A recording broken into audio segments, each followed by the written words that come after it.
The frigate Resolute Dawn had been running dark for 6 hours when the universe broke. Commander Sarah Palmer stood on the bridge, Mjolnir armor reflecting the dim emergency lighting as proximity alarms shrieked warnings that made no sense.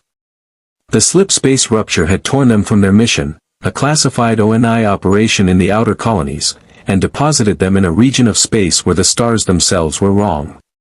Navigation couldn't find Sol. Couldn't find Reach. Couldn't find anything in the UNSC database. "Captain, we've got contacts," the sensor officer reported, her voice tight with confusion. 37 vessels within scanning range. Configuration unknown. Propulsion unknown. They're not using any drive signature in our records. Captain Jacob Keyes, no relation to the legendary Miranda Keyes, though he carried the name with quiet pride, leaned over the holodeck. The tactical display showed ships that defied UNSC design philosophy. Massive wedge-shaped vessels bristling with what looked like turbolaser batteries. Smaller craft that seemed to lack any visible propulsion system. And signatures, energy signatures that blazed like small suns. "Those aren't Covenant," Palmer said, her hand instinctively moving to the MA-5D assault rifle mag locked to her thigh. "Wrong profile. Wrong energy output." "No," Keyes agreed. "They're not. Which means we're not in Kansas anymore, Commander." The Force binds all things across the galaxy, connecting every living being in an invisible web. But what happens when something from beyond the stars arrives, bringing technology that knows nothing of midichlorians or kyber crystals? What happens when warriors bred for extinction-level wars suddenly find themselves in a galaxy that has never seen their like? Through the viewport, Palmer could see their escort vessels. The Prowler Apocalypso running silent, the damaged destroyer Thermopylae venting atmosphere from a slipspace shredded hull. 43 Spartans. 800 Marines. 1,200 naval personnel. All stranded in a universe that shouldn't exist. "Captain, we're being hailed," communications reported. "Audio only." "Language is, sir, it's translating. The ship's AI is picking up patterns, but this isn't any human language on record. Put it through." The bridge speakers crackled with a voice that sounded like gravel sliding down a wet slope. The translation software struggled, producing choppy English, unknown vessels. Territorial space. Hutt Cartel claims, respond or be destroyed.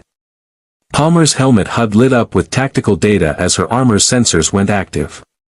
"Captain, I'm reading weapons lock. Multiple sources. They're not bluffing." Keyes didn't hesitate.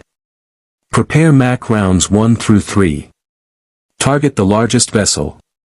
Communications, send this, we are the United Nations Space Command. We mean no harm, but we will defend ourselves. Request parley under neutral terms." The response came faster than expected, the translation smoother this time as the AI adapted. Hutt Cartel recognizes, strength. You will proceed to NAL Huda. Coordinates transmitted. Deviation will be met with force. Palmer watched the tactical plot update with navigation data. A planet. Massive orbital stations. Hundreds of ships moving in patterns that suggested commercial traffic on a scale that made even tribute shipyards look modest. This wasn't a frontier. This was civilization. "Sir," the sensor officer interrupted. "I'm picking up something else. Energy readings that match nothing in our database. It's like radiation, but it's coming from living beings on those ships. Concentrated in certain individuals." Keyes and Palmer exchanged glances through their helmets. In 30 years of fighting the Covenant, they'd seen plasma that melted through titanium, energy shields that could withstand MAC rounds, and alien technology that seemed to mock physics. But energy readings from living beings? That was new. "Set course for these coordinates," Keyes ordered. "Battle stations, but weapons cold. Palmer, get your Spartans ready for anything. If this goes sideways, we'll need boots on the ground fast." Sir. Palmer's acknowledgement was crisp as she activated the battalion-wide channel. All Spartan units, this is Sierra 042. We've made contact with an unknown civilization. Potentially hostile. I want fire teams prepped for boarding actions, hostage rescue, and hard vacuum operations. Full kit, full ammo. We don't know what we're walking into, but we walk in ready. The responses came back in rapid succession. Spartan 117's team acknowledged from the Thermopylae. Spartan 031's recon specialists confirmed ready status from the Apocalypso. Fire Team Osiris, Majestic, Crimson, every Spartan in the 501st Legion reported combat ready within 90 seconds. As the Resolute Dawn began its approach to the planet designated Nal Hutta, Palmer stood at the viewport and watched a galaxy she didn't recognize slide past. Massive space stations connected by glowing tethers of light. Ships that moved without visible thrust. And somewhere out there, individuals who radiated energy like walking reactors. The UNSC had been forged in the fires of the insurrection and tempered in the holocaust of the Human Covenant War. They'd fought for survival against extinction itself. But here, in this strange galaxy, they were the unknown factor. The wild card.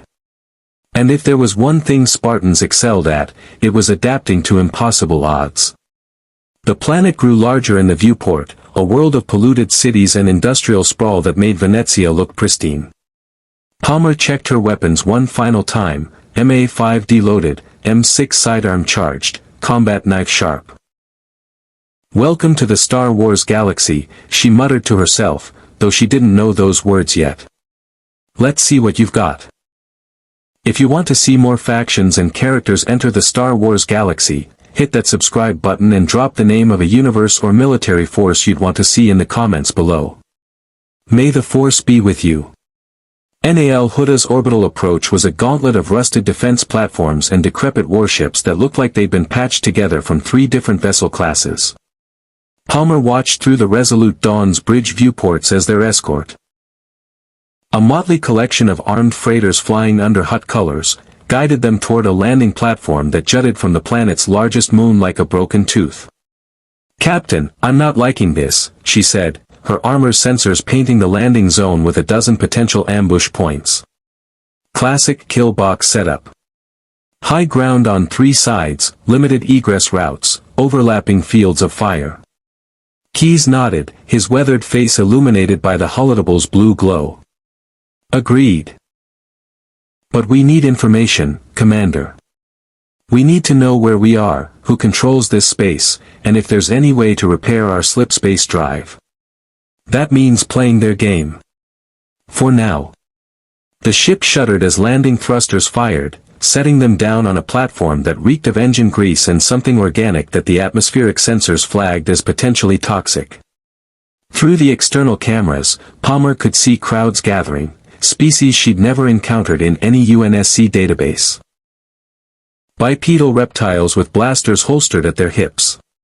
Insectoid creatures wearing what looked like merchant robes. And hulking, slug-like beings carried on repulsor sleds, their bodies glistening with moisture under the harsh industrial lighting.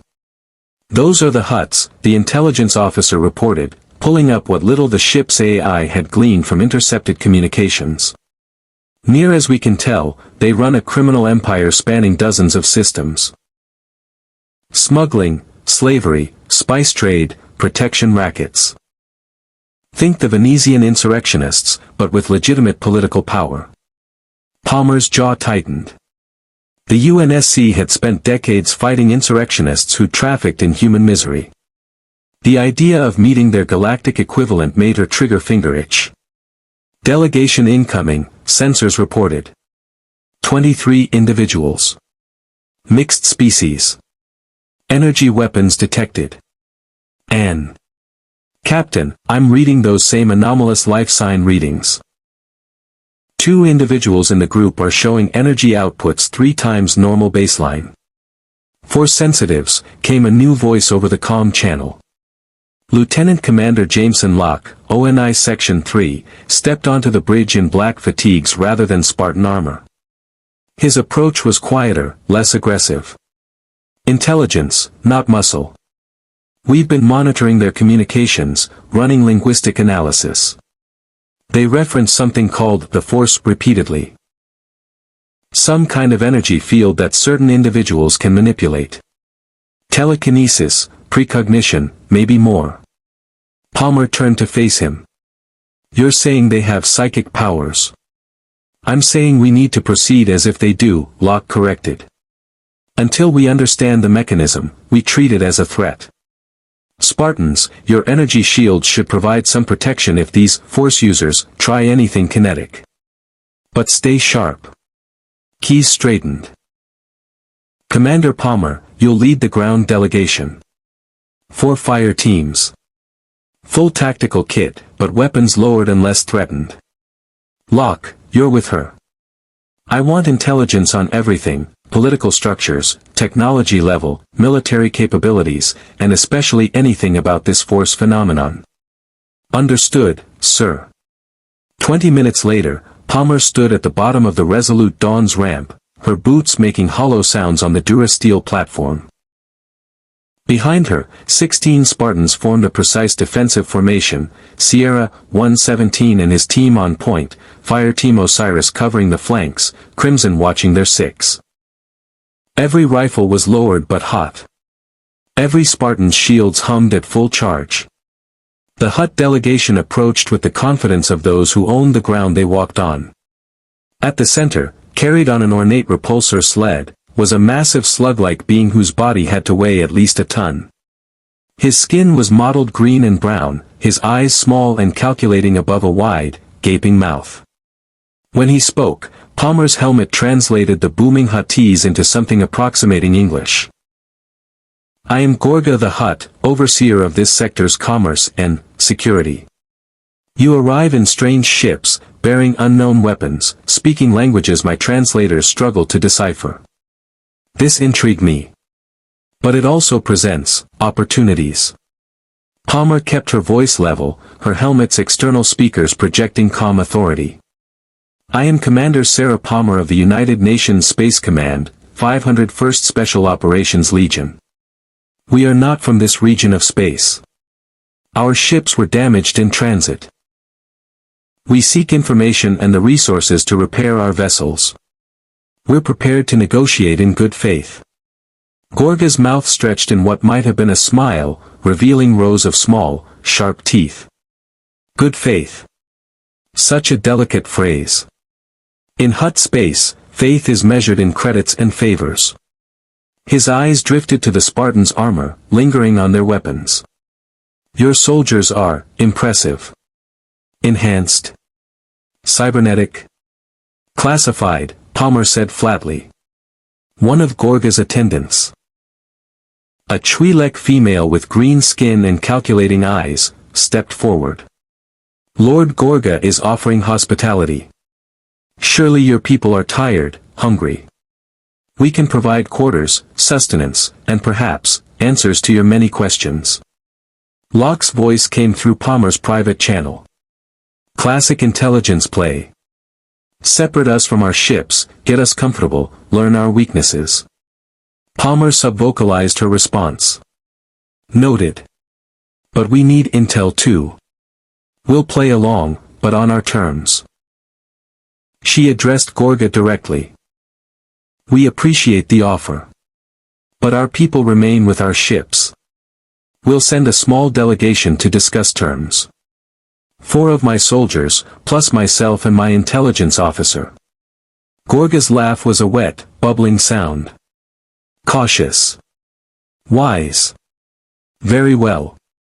But know this, Commander, Hutt space operates on mutual benefit. You have something we want, your exotic technology, your clearly formidable warriors. And we have something you want. Knowledge of this galaxy, resources for repair, safe harbor in dangerous space. What's the price? Palmer asked bluntly. That, Gorga said, his eyes glittering with avarice, depends on what you're willing to do to earn it. Before Palmer could respond, alarms shrieked across the landing platform. Her HUD lit up with threat warnings as 3 sleek vessels dropped from orbit with impossible speed, decelerating in ways that should have crushed their crews under G-forces. They were wedge-shaped, painted in red and white, bearing symbols that her armor's database couldn't identify. "Republic Patrol," one of Gorga's guards shouted, raising a blaster rifle. "The Jedi are here." Palmer's hand went to her rifle as the vessels touched down with mechanical precision. Ramps descended, and armored soldiers emerged, white plates covering every inch of their bodies, helmets with T-shaped visors, rifles that looked almost archaic compared to UNSC weapons. But what caught her attention was the figure leading them. Tall, bipedal, with orange skin and white facial markings. Wearing robes that seemed ceremonial rather than practical. And on his belt, a cylindrical object that hummed with contained energy. Her sensors went insane. The energy readings from this individual spiked higher than anything except a plasma grenade detonation. The figure stepped forward, and when he spoke, his voice carried an otherworldly calm that made Palmer's tactical instincts scream warnings. "I am Jedi Master Plo Koon of the Galactic Republic. We detected an unknown spatial anomaly in this sector and have come to investigate. These ships," he gestured to the UNSC vessels. "They do not appear in any Republic database. Their energy signatures are unlike anything we have encountered." Plo Koon's gaze settled on Palmer, and she felt something brush against her consciousness, gentle, probing, like someone testing a door to see if it was locked. Every Spartan's rifle came up in perfect unison. "That," Palmer said, her voice cold as vacuum, "is not advisable, Jedi." The tension on the platform crystallized like frost forming on a hull breach. The clone troopers raised their weapons. Gorga's guards did the same. And in the middle, 2 forces who knew nothing about each other stood on the knife's edge of first contact. Plo Koon raised his hands slowly, non-threateningly. "Forgive me. I meant no intrusion. The Force, it shows me much, but you and your warriors are like voids. Shadows where light should be. I have never encountered such a phenomenon." Palmer lowered her rifle fractionally but kept her finger near the trigger. "We don't know what this Force is, Master Jedi.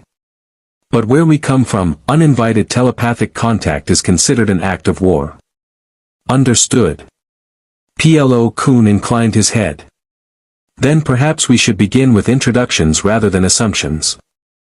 I sense you are not enemies of the Republic, though you clearly possess formidable capabilities. And I suspect you have many questions about this galaxy you find yourselves in." Locke's voice came through the private channel again.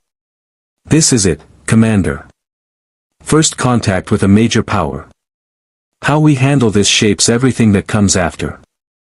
Palmer looked from the Jedi Master to Gorga the Hutt to her own Spartan standing ready for a war that might start with a single wrong word. The UNSC had fought for 3 decades against extinction. They'd learned to recognize threats, to calculate odds, to make hard choices. But they'd also learned when to talk instead of shoot. "All right, Master Jedi," she said, her voice carrying across the platform. "Let's talk.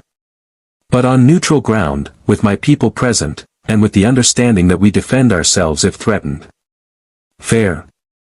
Plo Koon's expression, difficult to read on his alien features, seemed almost approving. "Fair, Commander. The Jedi Order values peace and understanding above all else. I believe we have much to learn from one another." Gorga's wet chuckle cut through the moment. "How touching. The Republic and the mysterious outsiders, finding common ground. But do not forget, Jedi, you stand in Hutt space. And these newcomers landed on my platform first." Palmer's headache was just beginning. The negotiation chamber was a deliberate insult. Palmer recognized the tactic immediately. Gorga had led them to a room deep in his palace complex, down corridors lined with armed guards and blast doors that could seal in seconds. The chamber itself was large enough to accommodate both delegations, but every entrance was controlled by Hutt security. Classic hostage scenario setup, though Gorga was maintaining the pretense of hospitality. She'd brought Locke and 4 Spartans, Sierra, 117, a mountain of a man whose silver visor betrayed nothing, Spartan, 031, a scout specialist who'd already mapped 17 escape routes, and Fire Team Osiris as leader, Jameson Locke's former partner before his ONI promotion. They stood in a loose defensive formation, armor servos humming quietly as internal systems monitored everything from air quality to electromagnetic interference. Plo Koon had brought 5 clone troopers, identically armored soldiers whose discipline Palmer recognized as military professionalism, and a protocol droid that looked like it had been assembled from scrap metal and anxiety. The Jedi Master himself stood with a calm that bordered on unnatural, his hands folded into his sleeves, that cylindrical object still hanging from his belt. Gorga lounged on his repulsor platform, surrounded by advisors and enforcers. A Rodian with green skin kept one hand near a holstered blaster. The Twi'lek woman from earlier stood close, datapad in hand, recording everything. "Let us begin with simple questions," Plo Koon said, his voice modulated and patient. "You claim to be from the United Nations Space Command. Yet no record of such an organization exists in the Republic databases, nor in the archives of the Jedi Temple. Your ships utilize technology that appears both familiar and alien. Your soldiers," he paused, tilting his head slightly. "They are enhanced. Modified beyond standard human physiology. Yet I sense no midichlorians augmenting their abilities. How is this possible?" Palmer's helmet's internal display showed Locke's subvocal message, "Play it straight. Give them enough to establish credibility, nothing that compromises operational security." "Our enhancements are biological and technological," Palmer said. "Genetic augmentation, cybernetic implants, powered armor systems. We were created to defend humanity against an extinction-level threat. As for why we're not in your databases, we're not from this galaxy. Our ships were caught in a spatial anomaly during a classified operation. We don't know how we got here, and we don't know how to get back. The protocol droid, C-3PO, according to the translation matrix, let out a sound approximating distress. Oh my! Another galaxy entirely? But that's simply impossible. The energy requirements alone would." "Nothing is impossible where the Force is concerned," Plo Koon interrupted gently. "I have sensed disturbances in the cosmic force before, but nothing like the rupture that brought you here. It was, as if reality itself tore open and expelled something foreign into our space-time." Gorga's chuckle was wet and amused. "Fascinating theological discussions aside, let us address practical matters. Commander Palmer, you possess advanced military assets. Soldiers who can apparently ignore blaster fire. Yes, my sensors recorded your armor's energy shielding during the landing. Ships with weapon systems my analysts cannot identify. In a galaxy at war, such assets have considerable value." Palmer's eyes narrowed behind her visor. "What war?" The Jedi Master and the Hutt exchanged glances, an interesting dynamic that suggested complex political relationships. "The Clone Wars," Plo Koon explained. "For 3 years, the Galactic Republic has fought against the Separatist Alliance, a coalition of corporate interests, disenfranchised systems, and those who believe the Republic has grown corrupt and ineffective.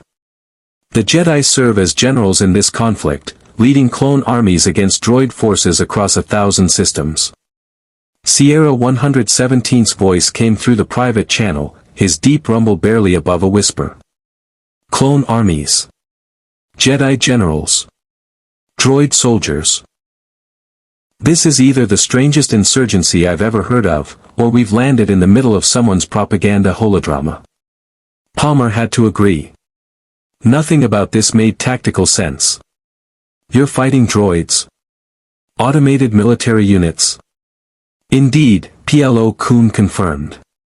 "The Separatists employ vast droid armies, B-1 battle droids for standard infantry, B-2 super battle droids for heavy assault, droidekas for specialized operations. They lack creativity and tactical flexibility, but their numbers are overwhelming. And you counter them with clones?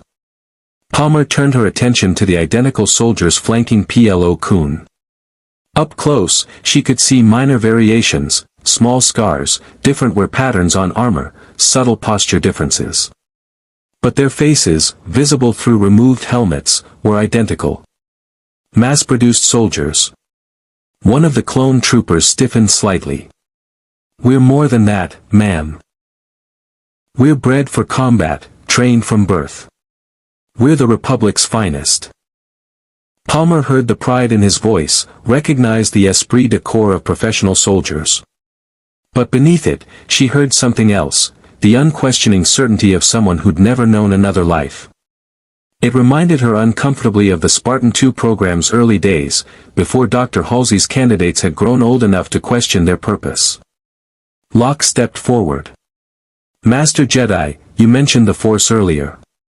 We've detected unusual energy readings from certain individuals. Yourself included. Can you explain what this Force is? How it works?" Plo Koon's expression was difficult to read, but Palmer's social analysis subroutines flagged hesitation. The Force is an energy field created by all living things. It surrounds us, penetrates us, binds the galaxy together. Those sensitive to the Force can sense its currents, draw upon its power to enhance their physical abilities, perceive events across vast distances, even manipulate the physical world through will alone. "Psychic powers," Spartan 031 muttered over the private channel. "Great. Space wizards." Palmer filed that information away under immediate tactical threats. "And the Jedi are all Force sensitive?" "Yes. We are peacekeepers, guardians of justice and order. We serve the Republic and the will of the Force itself." Plo Koon's tone carried absolute conviction. "We do not seek conflict, but we will defend the innocent against tyranny." Gorga laughed, the sound echoing wetly through the chamber. "Such noble words, Jedi. Yet here you stand in Hutt space, where your Republic's laws hold no power, demanding answers from strangers who owe you nothing. Tell me, Commander Palmer, does this sound like peacekeeping to you?" Palmer's tactical assessment crystallized. Two major powers, apparently at odds despite surface cooperation. A galactic war fought with clone soldiers and droid armies. And Force users. Individuals with genuine supernatural abilities who could potentially bypass her Spartan's defenses.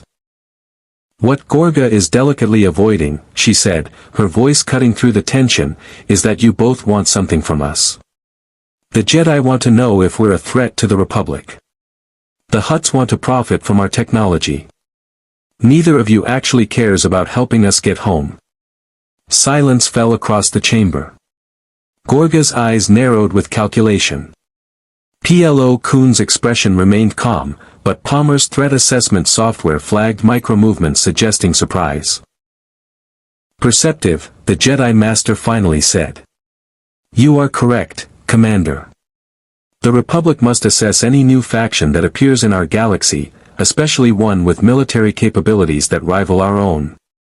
But I assure you, the Jedi Order wishes you no harm. If we can help you return to your galaxy, we will. But we must first understand what you represent. And I," Gorga added smoothly, "represent opportunity. You need supplies, repairs, information about this galaxy. I can provide all of these things. In exchange, you provide services that benefit Hutt space. Security details, perhaps. Technology consulting. Demonstrations of your capabilities to interested parties willing to pay handsomely. Mercenary work," Palmer said flatly. "You want us to fight your battles. I prefer the term mutually beneficial partnership." Locke's message flashed across Palmer's HUD, "We need both of them. Jedi have political access and information. Hutts have material resources and no moral complications. Play them against each other." Palmer weighed her options. The UNSC was stranded in an unknown galaxy, supplies limited, no way home. They needed allies, or at least trading partners. But she'd seen what happened when desperate people made deals with criminals. Venezia, Talitza, a dozen other colony worlds torn apart by insurrectionist opportunism. "Here's what I'm willing to offer," she said, her command voice filling the chamber. Information exchange. "We'll share basic technical specifications, cultural data, strategic assessments, nothing that compromises our security. In return, you provide navigation data, stellar cartography, political briefings on this Clone Wars, and access to repair facilities." "And what of services?" Gorga pressed. "Your soldiers for hire.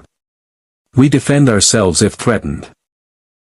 We'll consider security contracts on a case-by-case basis, provided they don't conflict with UNSC regulations regarding civilian protection and rules of engagement. We don't work for slavers, pirates, or war criminals. And we determine who falls into those categories, not you." The Hutt's mouth stretched in what might have been annoyance or amusement. "Such restrictions. You limit your own profit potential, Commander. We limit our moral compromises," Palmer corrected. "There's a difference." Plo Koon stepped forward, his presence somehow filling the room despite his calm demeanor. "The Jedi Council will wish to meet with your leadership, Commander. To understand your intentions and assess whether you pose a threat to galactic stability. I can arrange safe passage to Coruscant, the Republic capital, where..." The explosion shook the palace complex like a seismic charge. Palmer's shields flared as debris rained from the ceiling. Her HUD painted threat vectors instantly. Incoming fire from the upper levels, energy weapons discharging in rapid succession, screams echoing through the corridors. The Spartans moved into defensive positions with practiced precision, rifles snapping up to cover every approach. "Contact!" Spartan 031 barked. "Multiple hostiles, upper galleries." "I'm reading, those are droids. Battle droids." Through the smoke and chaos, Palmer saw them. Skeletal humanoid machines painted in tan and brown, marching in precise formation with blaster rifles chattering. Behind them, larger units rolled forward on 3 legs, shields crackling with energy that deflected the Hutt guards' return fire. Gorga's repulsor platform lurched toward a hidden exit, his voice booming with rage. "Separatists. Here, in my palace. This is an act of war." Plo Koon's lightsaber ignited with a snap hiss that cut through the noise, a blue blade of coherent energy that hummed with barely contained power. He moved with impossible speed, deflecting blaster bolts back at the droids with casual precision. Palmer's tactical computer calculated odds in microseconds. Unknown enemy force, technological capabilities uncertain, friendly forces scattered, civilian casualties likely. Standard UNSC response, overwhelming firepower, eliminate the threat, secure the objective. "All Spartans, weapons free," she commanded. "Suppressive fire, cover the exits.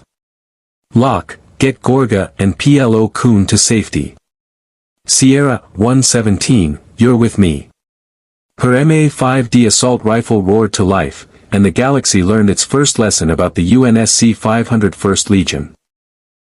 Kinetic weapons didn't care about lightsabers or energy shields. They just punched through everything. The battle droids never stood a chance. Palmer's first burst caught 3B1 unit centermass, the 7.62mm armor-piercing rounds tearing through their thin chassis like tissue paper. They collapsed in showers of sparks and twisted metal, their vocabulators still stammering confused protests as their cognitive systems failed. "Roger, Roger, wait, what, crack crack crack." Sierra 117 moved like a force of nature, his BR-55 battle rifle barking 3-round bursts with metronomic precision. Each pull of the trigger dropped a droid. Headshots, center mass, joint destructions, it didn't matter. The kinetic rounds punched through the droid's armor as if it didn't exist. "They're not shielded." Spartan 031 called out, his DMR picking off targets from across the chamber. "No energy protection, minimal armor plating. These things are designed to fight blasters, not bullets. The droidekas, the rolling shield generators, presented a different problem. Their energy barriers deflected the Hutt Guard's blaster fire with ease, crackling blue hemispheres that absorbed coherent energy weapons without difficulty. But when Palmer's assault rifle rounds hit the shields, something unexpected happened. The kinetic projectiles punched through. Not easily, the shields slowed them, destabilized their trajectory, sometimes deflected them entirely. But enough rounds made it through to shred the droid's tripod legs and central processors. The destroyers collapsed, their shields flickering out as their power cores died.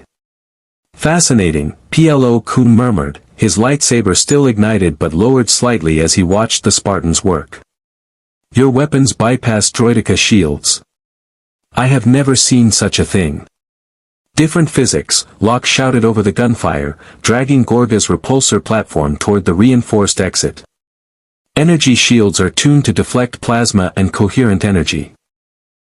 Solid projectiles operate on different principles. A second wave of battle droids poured through the breached upper gallery, 24 B-1s followed by 4 hulking B-2 super battle droids, their heavier armor and integrated wrist blasters making them more dangerous opponents. They opened fire with suppressing volleys, blaster bolts scorching the chamber's walls and filling the air with the ozone smell of ionized atmosphere. Palmer's shields flared as a bolt caught her shoulder, the energy dispersing across her Mjolnir armor's defensive screen. Her HUD showed shield integrity at 87%. Not critical, but a reminder that these weapons could hurt her if she wasn't careful. Osiris, flank left. Neutralize those supers, she commanded, her tactical network painting targets and firing solutions across every Spartan's HUD. 31, high ground. I want overwatch on the entire chamber. The Spartans moved with the fluid coordination of soldiers who trained together for years. Fireteam Osiris broke left, using the chamber's support columns for cover as they engaged the B-2S with concentrated fire. The super battle droid's heavier armor absorbed several rounds before critical damage forced shutdowns, but the Spartans adjusted, targeting joints, sensors, weapon systems. Spartan 031 launched himself upward with a burst from his armor's thruster pack, clearing 3 meters vertically before maglocking to a support beam. From his elevated position, he had perfect line of sight across the chamber. His DMR cracked repeatedly, each shot precisely placed to maximize damage. The clone troopers, initially caught off guard by the UNSC's aggressive response, quickly adapted to the Spartans' tactics. They were professional soldiers, Palmer realized. Well-trained, disciplined, coordinated. They moved to support the Spartans' flanking maneuvers, their DC-15 blaster rifles adding suppressive fire that kept the droids' attention divided. Cover the Jedi, one clone sergeant shouted, his voice carrying the distinctive accent Palmer was beginning to associate with their genetic template. Concentrate fire on the targets to his left. Plo Koon moved like water flowing downhill, smooth, inevitable, graceful. His lightsaber became a blue blur, deflecting blaster bolts with impossible precision. But Palmer noticed something, he wasn't just deflecting randomly. He was aiming the deflections, sending bolts back at the droids with calculated accuracy. One deflection took out AB-1's head. Another sent a bolt into a super battle droid's wrist blaster, detonating it. And then he extended his free hand. Palmer's sensors screamed warnings as the energy readings from Plo Koon spiked exponentially. The air itself seemed to ripple, and suddenly 3 battle droids were flying backward as if struck by an invisible battering ram. They crashed into their fellows, creating a domino effect that disrupted the Separatist formation. The Force, Locke breathed over the command channel. He's using telekinesis. No physical contact, no technological interface. Pure mental manipulation of physical matter. Palmer filed that under extreme tactical threat and refocused on the immediate problem. More droids were entering the chamber, this was a dedicated assault, not a probe. Someone wanted Gorga dead, or wanted to send a message, or both. Sierra, Grenades, she called out. The Master Chief, she'd started thinking of Sierra 117 that way after reading his service record, didn't hesitate. He primed 2 fragmentation grenades and sent them arcing toward the choke point where droids were funneling in. The explosions shredded the tightly packed machines, limbs, and chassis components scattering across the chamber. Secondary exit compromised. One of Gorga's guards shouted in accented basic. They're coming through the maintenance corridors. Palmer's tactical assessment updated. They were being surrounded. Classic pincer movement, overwhelm the target with numbers from multiple directions, prevent escape, achieve objective through attrition. The Separatists, whoever they were, knew basic infantry tactics. But they'd never fought Spartans. All units, fighting withdrawal to Gorga's escape route.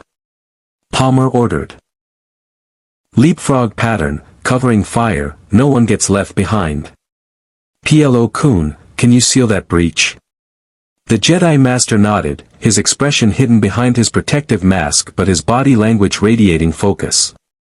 He sheathed his lightsaber and extended both hands toward the damaged upper gallery.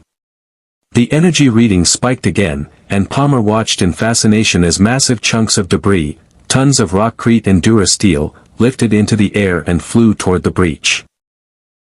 They slammed into place with thunderous impacts, creating a makeshift barrier that slowed the droid advance. Impressive, Sierra 117 rumbled, the first words Palmer had heard him speak since the battle started. But that won't hold them long. It doesn't need to, PLO Kun replied, his breathing slightly labored. Only long enough for us to retreat. This is not a battle we can win through attrition. The Separatists have unlimited droid reserves. We do not. Palmer couldn't argue with that logic. Move out. Gorga, you're leading us to wherever your security forces are dug in. Locke, stay with him. Everyone else, combat spacing, watch your sectors. The retreat was controlled chaos. The Spartans moved in practiced formation, one fire team advancing while the other provided covering fire, then roles reversing in a continuous cycle. The clone troopers adapted to their rhythm quickly, integrating themselves into the withdrawal with professional efficiency. Gorga's palace was a maze of corridors, chambers, and hidden passages that spoke to centuries of paranoid expansion. The Hutt himself navigated via his repulsor platform, his bulk sliding through passages that seemed too narrow until hidden doors slid open at his approach. This way. Gorga's majordomo, the Twi'lek woman, gestured frantically. Lord Gorga's security command center is 3 levels down. It's fortified, shielded, and has independent life support. We can hold there until reinforcements arrive. What reinforcements? Palmer demanded, her rifle tracking potential threats as they descended a wide spiral ramp. Gorga controls 5 orbital defense platforms and a flotilla of 30 armed freighters, the Twi'lek explained rapidly. They're mobilizing now. But it will take time to. An explosion rocked the corridor ahead. Palmer's motion tracker lit up with hostile contacts, dozens of them, pouring up from the lower levels. The droids had outflanked them. Ambush. Spartan 031 called from his overwatch position. B1S and B2S, 2 full platoons. They're boxing us in. Palmer's mind raced through tactical options. Forward was blocked.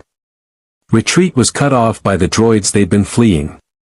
They were caught in the perfect kill zone, exactly where the Separatists wanted them. Unless they went through. Sierra, Osiris, you're the hammer. Palmer snapped. Hit them head-on, maximum aggression. 31, support by fire. Clones, cover our flanks. PLO Kun. I understand, Commander, the Jedi said calmly. He ignited his lightsaber again, the blue blade casting shadows that seemed to dance with anticipation. I will clear the path. Your soldiers will exploit the breach. A sound tactic. Gorga, stay in the middle of the formation and keep moving, Palmer added. We're not stopping until we reach that command center. The Hutt's laugh was strained but genuine. Commander Palmer, you fight like a clan of Mandalorians who've been denied a glorious death. I am beginning to appreciate your value.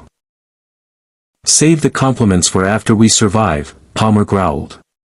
Then she charged. The Spartans hit the droid formation like a kinetic strike from orbit. Sierra 117 led the assault, his enhanced strength allowing him to physically bat aside a B-2 super battle droid with his rifle stock before putting 3 rounds through its processor core. Fireteam Osiris flanked wide, their coordinated fire creating intersecting kill zones that shredded the lighter B-1 units. PLO Kun became a whirlwind of blue light and impossible movement.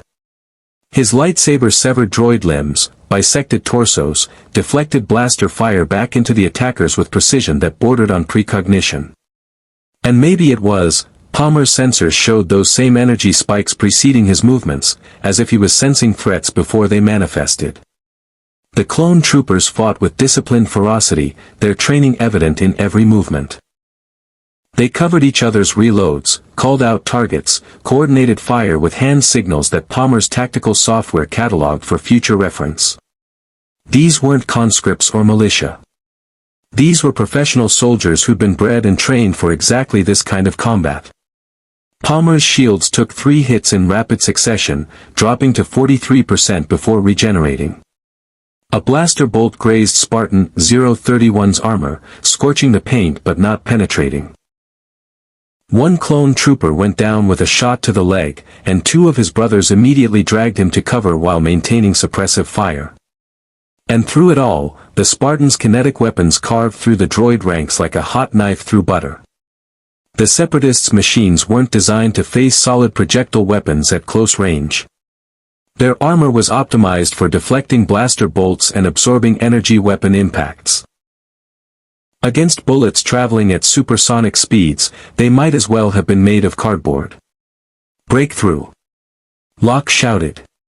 Path is clear. Move, move, move.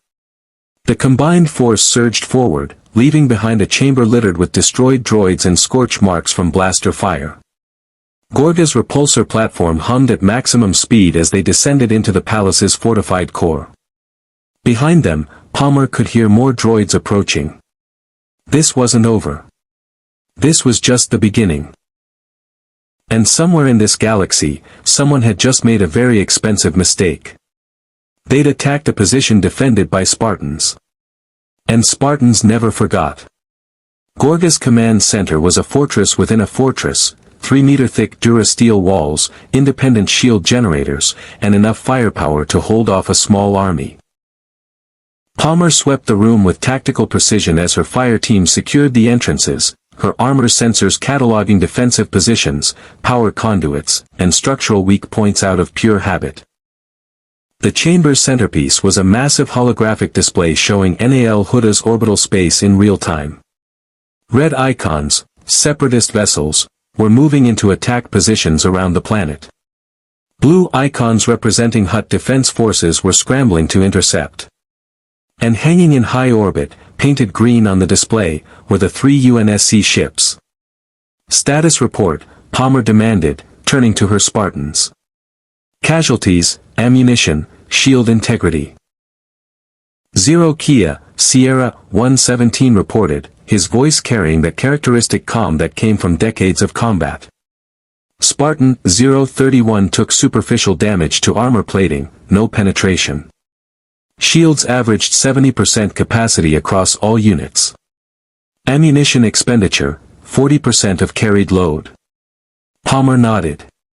Acceptable losses for breaking an ambush. She activated her comm link to the Resolute Dawn. Palmer to Captain Keyes. Situation is hot. Separatist assault on Hutt Palace, we're in a fortified position with local allies.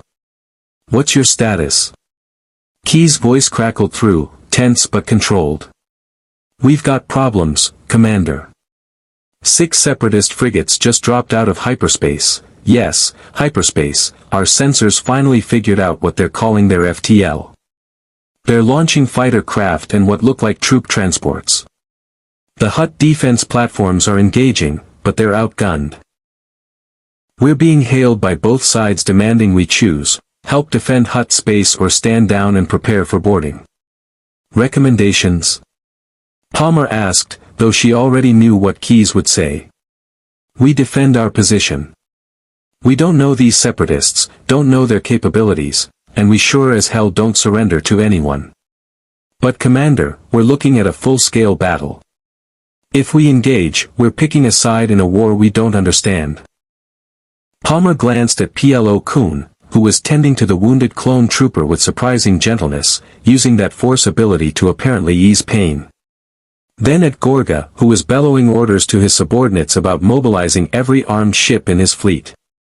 Two very different allies, both caught in the same fight. We defend, she decided. But on our terms. Keyes, you have weapons authorization. Target any vessel that fires on UNSC assets or attempts boarding actions. Otherwise, defensive posture only. I want our longswords in the air providing CAP, and get the MAC gun spun up just in case we need to make a statement. Understood. Keyes out. PLO Kuhn approached, his robes singed from the fighting but his presence still radiating that unsettling calm. Commander, I must contact the Jedi Council. This separatist assault on Hutt space violates several treaties. If Count Dooku has authorized an attack this deep into neutral territory, it represents a dangerous escalation. Who's Count Dooku? Palmer asked. The leader of the separatist movement. A former Jedi Master who turned to, PLO Kuhn paused, choosing his words carefully. Who chose a different path. He commands the separatist military forces and sits on their council. An attack of this magnitude would require his direct authorization. Locke stepped forward, his ONI training evident in how he'd been quietly observing and cataloging everything. Master Jedi, why would the separatists attack Hutt space? You said they're neutral territory. What's the strategic value? Gorga's wet laugh echoed through the command center. Strategic value? The Hutts control the most profitable trade routes in the Outer Rim. Smuggling, legitimate commerce, fuel stations, repair facilities, all of it flows through our space. Whoever controls Hutt space controls the economic lifeline of half the galaxy. His eyes narrowed. But this attack is too precise, too well coordinated. Someone knew I would be here, knew I was meeting with you. This is assassination masked as military action. Palmer's tactical instincts screamed confirmation. The timing was too perfect. The droids had penetrated directly to Gorga's location, bypassing dozens of other high-value targets in the palace. This wasn't a random assault. Someone wanted you dead, she said flatly. And they wanted witnesses, Jedi witnesses, to see it happen. Make it look like a separatist atrocity to force the Republic's hand. PLO Kuhn's head tilted in that gesture Palmer was beginning to recognize as deep thought. A sound analysis. But who benefits from Gorga's death and Republic intervention in Hutt space? Rivals, Gorga spat. Jabba the Hutt controls the neighboring sectors. He has long desired to expand into my territories.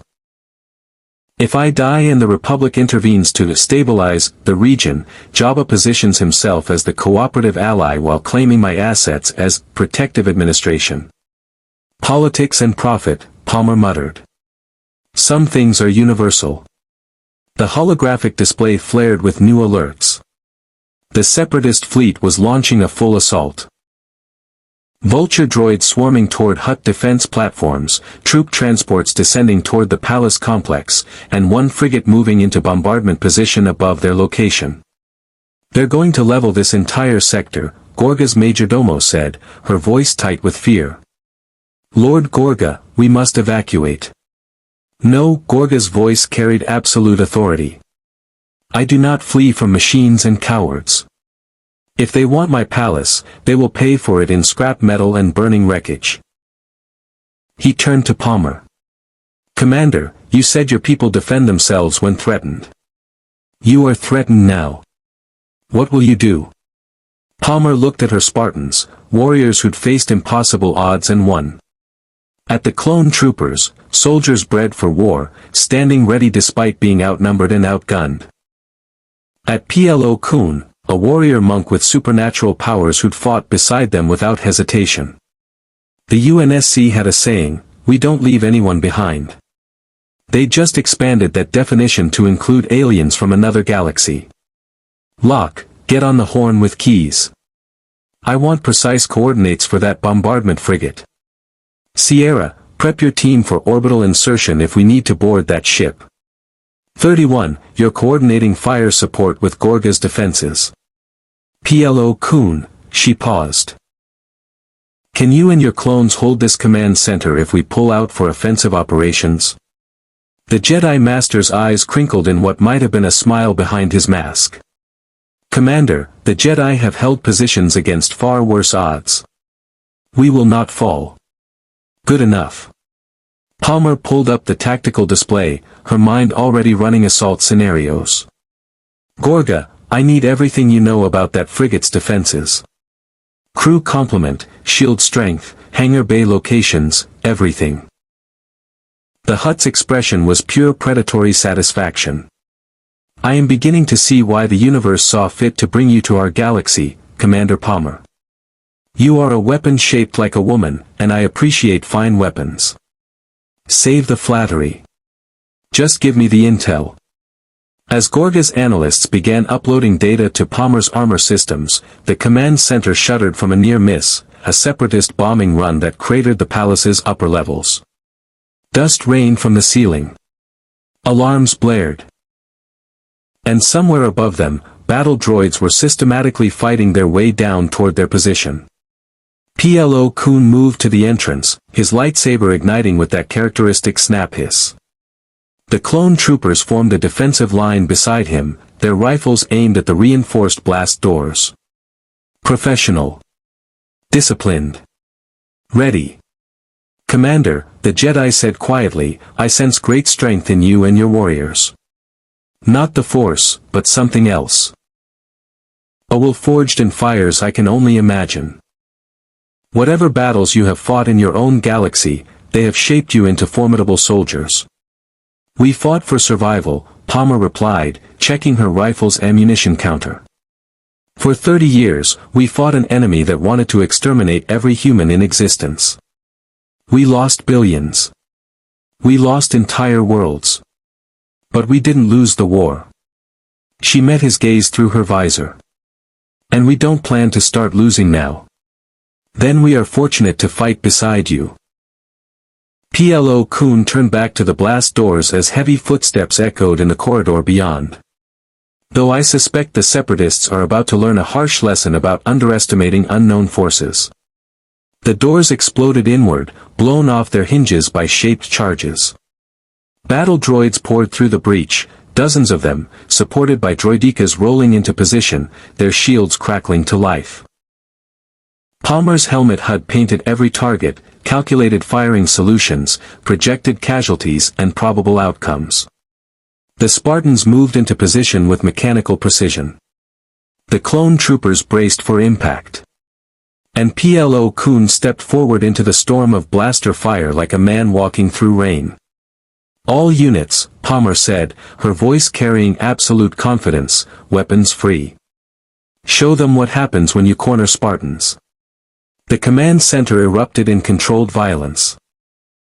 Spartan rifles barked their staccato rhythm, each burst dropping droids with ruthless efficiency. Clone trooper blasters added their distinctive whine-crack to the symphony of destruction. And through it all, Plo Koon moved like a living weapon, his lightsaber deflecting, cutting, destroying everything in its path. But Palmer's tactical display showed the real problem, the numbers. For every droid they destroyed, 2 more appeared. The Separatists were committing serious resources to this assault, throwing machines into the meat grinder with the casual indifference of those who could afford the losses. The UNSC couldn't. Lock! Palmer shouted over the gunfire. Tell Keyes we need fire support now. Danger close authorization. I want long swords on station in 3 minutes or we're going to be swimming in scrap metal. On it. Locke was already transmitting coordinates, his voice rapid fire as he coordinated with the resolute Dawn. Spartan 031's voice cut through the tactical channel.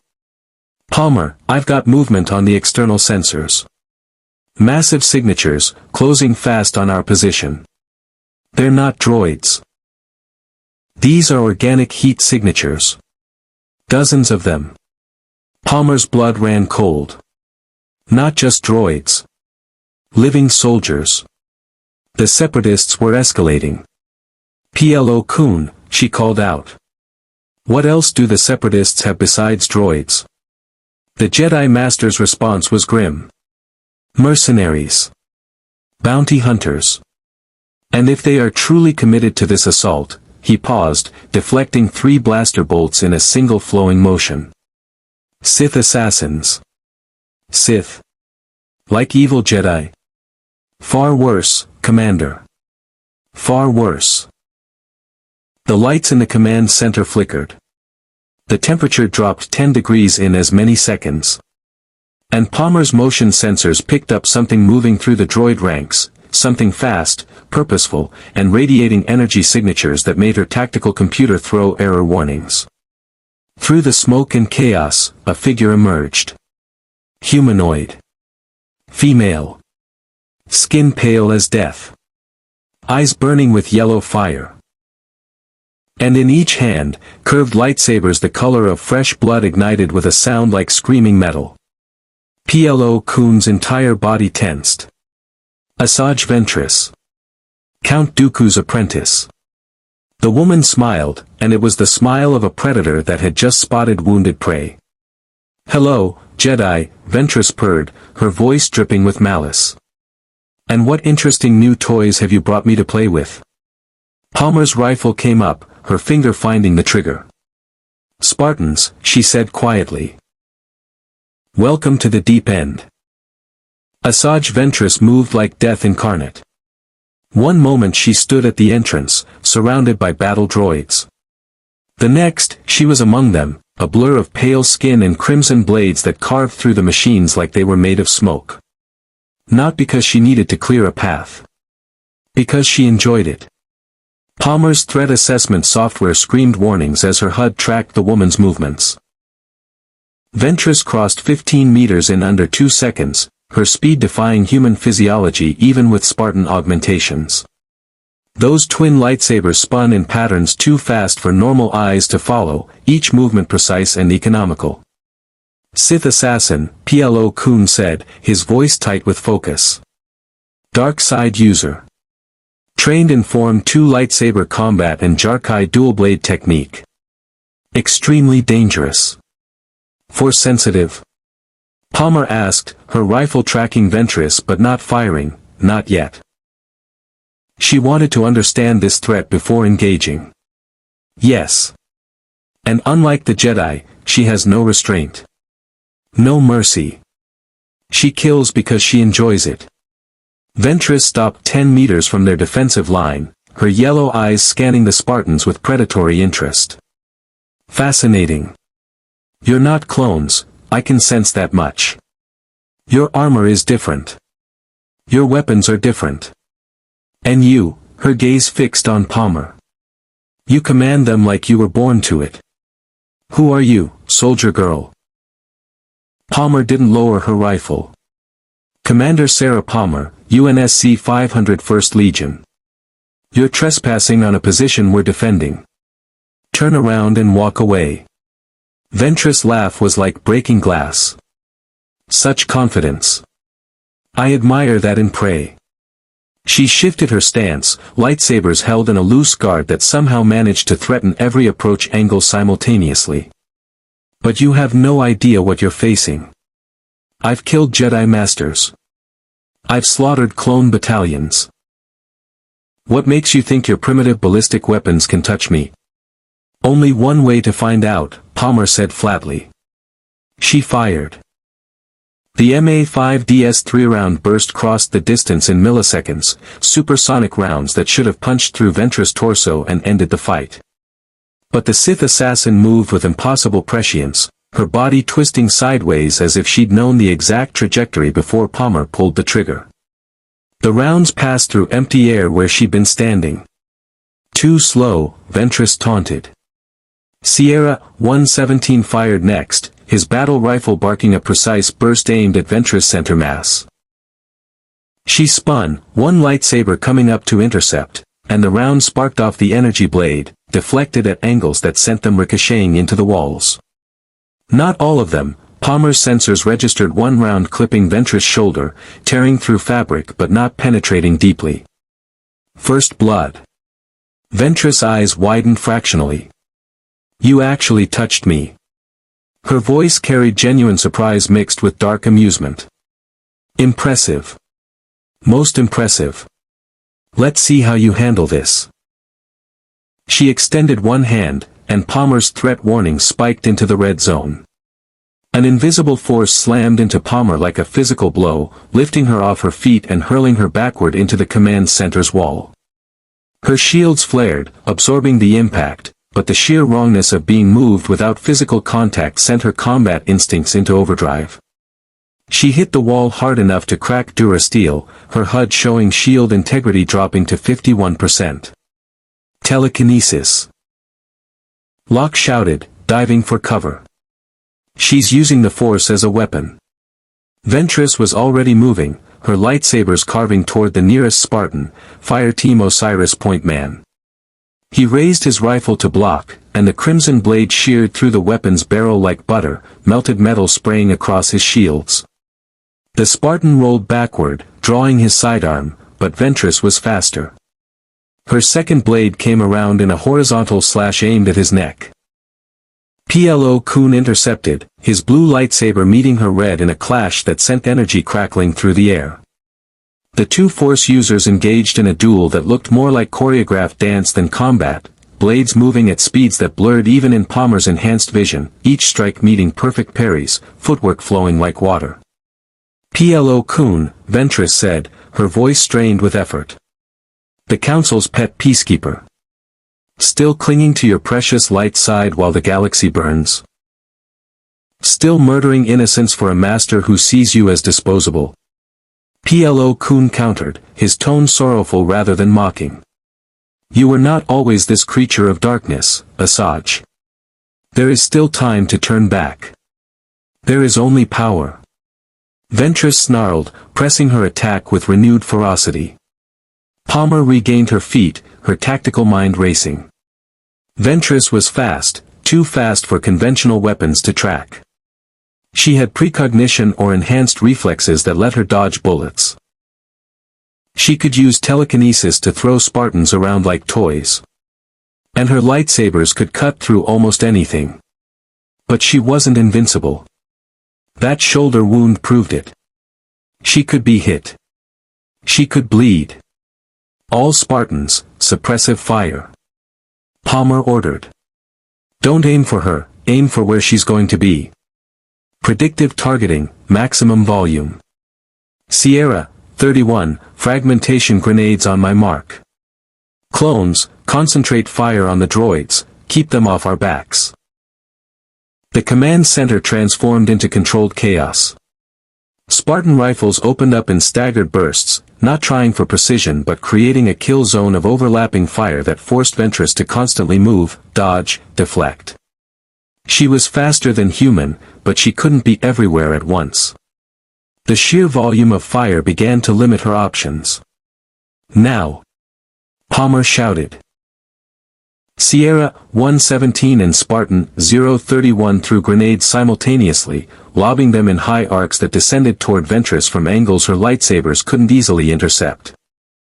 She sensed the threat, Palmer saw her eyes track the grenades, and threw out her hand. The Force caught one grenade mid-flight, hurling it back toward the Spartans. But she couldn't catch both. The second grenade detonated 3 meters from her position, the fragmentation pattern designed to maximize casualties against infantry. Ventress threw herself backward, using the Force to enhance her leap, but the shrapnel caught her legs and torso. Her armor, what little she wore, stopped some fragments. Her force-enhanced reflexes avoided others. But blood sprayed from a dozen shallow cuts. She hit the ground in a crouch, wounded but far from defeated. Her yellow eyes blazed with fury. You dare! The clone troopers opened fire as one, their blasters adding to the wall of energy cutting across the chamber. Ventress lightsabers became a defensive blur, deflecting bolts with mechanical precision. But Palmer noticed something. She was breathing harder. Moving slightly slower. The wounds weren't serious, but they were adding up. Attrition warfare. The UNSC's specialty. Keep the pressure on. Palmer commanded, advancing with her rifle at the ready. She can't maintain this pace forever. Spartans don't quit, we don't break, and we sure as hell don't lose to space wizards. Ventress snarled, and the temperature in the command center plummeted. Frost began forming on metal surfaces. The air itself felt heavy, oppressive, as if reality was being pressed down by an invisible weight. You want to see what the dark side can truly do? Ventress hissed. Let me educate you. She thrust both hands forward, and lightning erupted from her fingertips. Not metaphorical lightning. Actual electrical discharge that arced across the chamber in branching streams of purple-white energy. It hit Palmer's shields full force, and her HUD screamed warnings as the energy overloaded her defensive systems. Pain shot through her body as residual charge made it through, her muscles spasming involuntarily. Shields failing. Fireteam Osiris leader shouted.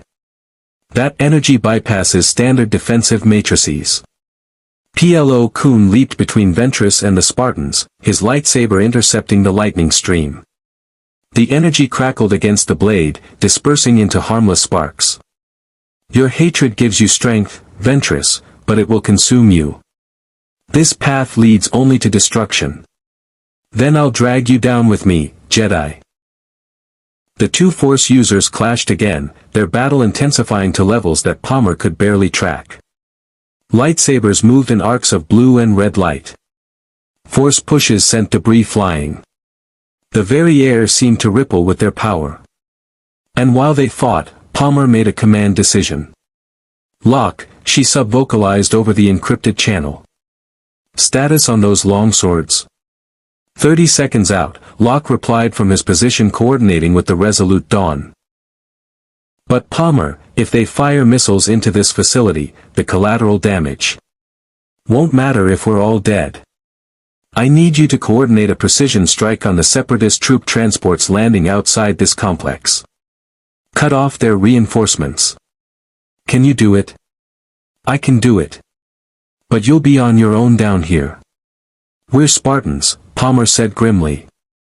Being outnumbered is just another Tuesday. The floor beneath them shuddered as something massive impacted the palace's upper levels. Gorga's holographic display showed Separatist landing craft settling onto the palace landing platforms, disgorging hundreds more battle droids. The Hutt's defense forces were being systematically overwhelmed. They were running out of time. Ventress broke away from Plo Koon, her breath coming in ragged gasps, her pale skin marked with cuts and burns. But her eyes still burned with that terrible yellow fire. You're stronger than I expected, Jedi. And these soldiers of yours. She looked at Palmer with something approaching respect. They actually managed to wound me. Impressive. We're not done yet, Palmer said, raising her rifle. Ventress smiled. No. We're not. But I think it's time to escalate. She raised one hand toward the ceiling, and Palmer's sensors detected a massive energy buildup, more power than Ventress had displayed yet, concentrated into a single devastating attack. The ceiling exploded inward as Ventress tore it apart with the force, bringing down tons of debris directly onto their position. Scatter! Palmer roared. The command center dissolved into chaos as Durasteel and Rockcrete rained down. Palmer's shields flared as a beam crashed across her shoulders, her armor's strength enhancement allowing her to shrug off weight that would have crushed an unaugmented human. Around her, Spartans dove for cover, their superhuman reflexes saving them from the worst of the collapse. The clone troopers weren't as fortunate. Palmer heard screams cut short as debris found targets. Plo Koon's blue lightsaber carved through falling wreckage, clearing a protective zone, but he couldn't be everywhere. And through the dust and destruction, Ventress' mocking laughter echoed like a death knell. "Welcome to the Clone Wars, outsiders," her voice called from somewhere in the chaos. "Where death comes for everyone, and the dark side always wins." Palmer pulled herself from the rubble, her armor's damage indicators showing yellow across multiple systems. Her shields were at 12% and regenerating slowly. Her rifle was buried somewhere in the debris. But her sidearm was still mag-locked to her thigh, and her combat knife was sharp. Around her, Spartans were emerging from the wreckage, battered, bloodied, but alive. Sierra 117 appeared at her side, his armor scorched and dented but his rifle still functional. "Orders, Commander," he asked calmly, as if they weren't standing in a collapsed command center being attacked by supernatural assassins. Palmer looked up through the shattered ceiling at the smoke-filled sky where Separatist ships circled like vultures. Then at the Spartans standing ready despite everything the galaxy had thrown at them. "We adapt," she said. "We overcome. And we show this Sith bitch what happens when you underestimate humanity." Sierra 117's helmet tilted slightly, the closest thing to a smile she'd ever seen from him. "Affirmative." The longsword strike fighters screamed through Nal Hutta's polluted atmosphere like angry gods.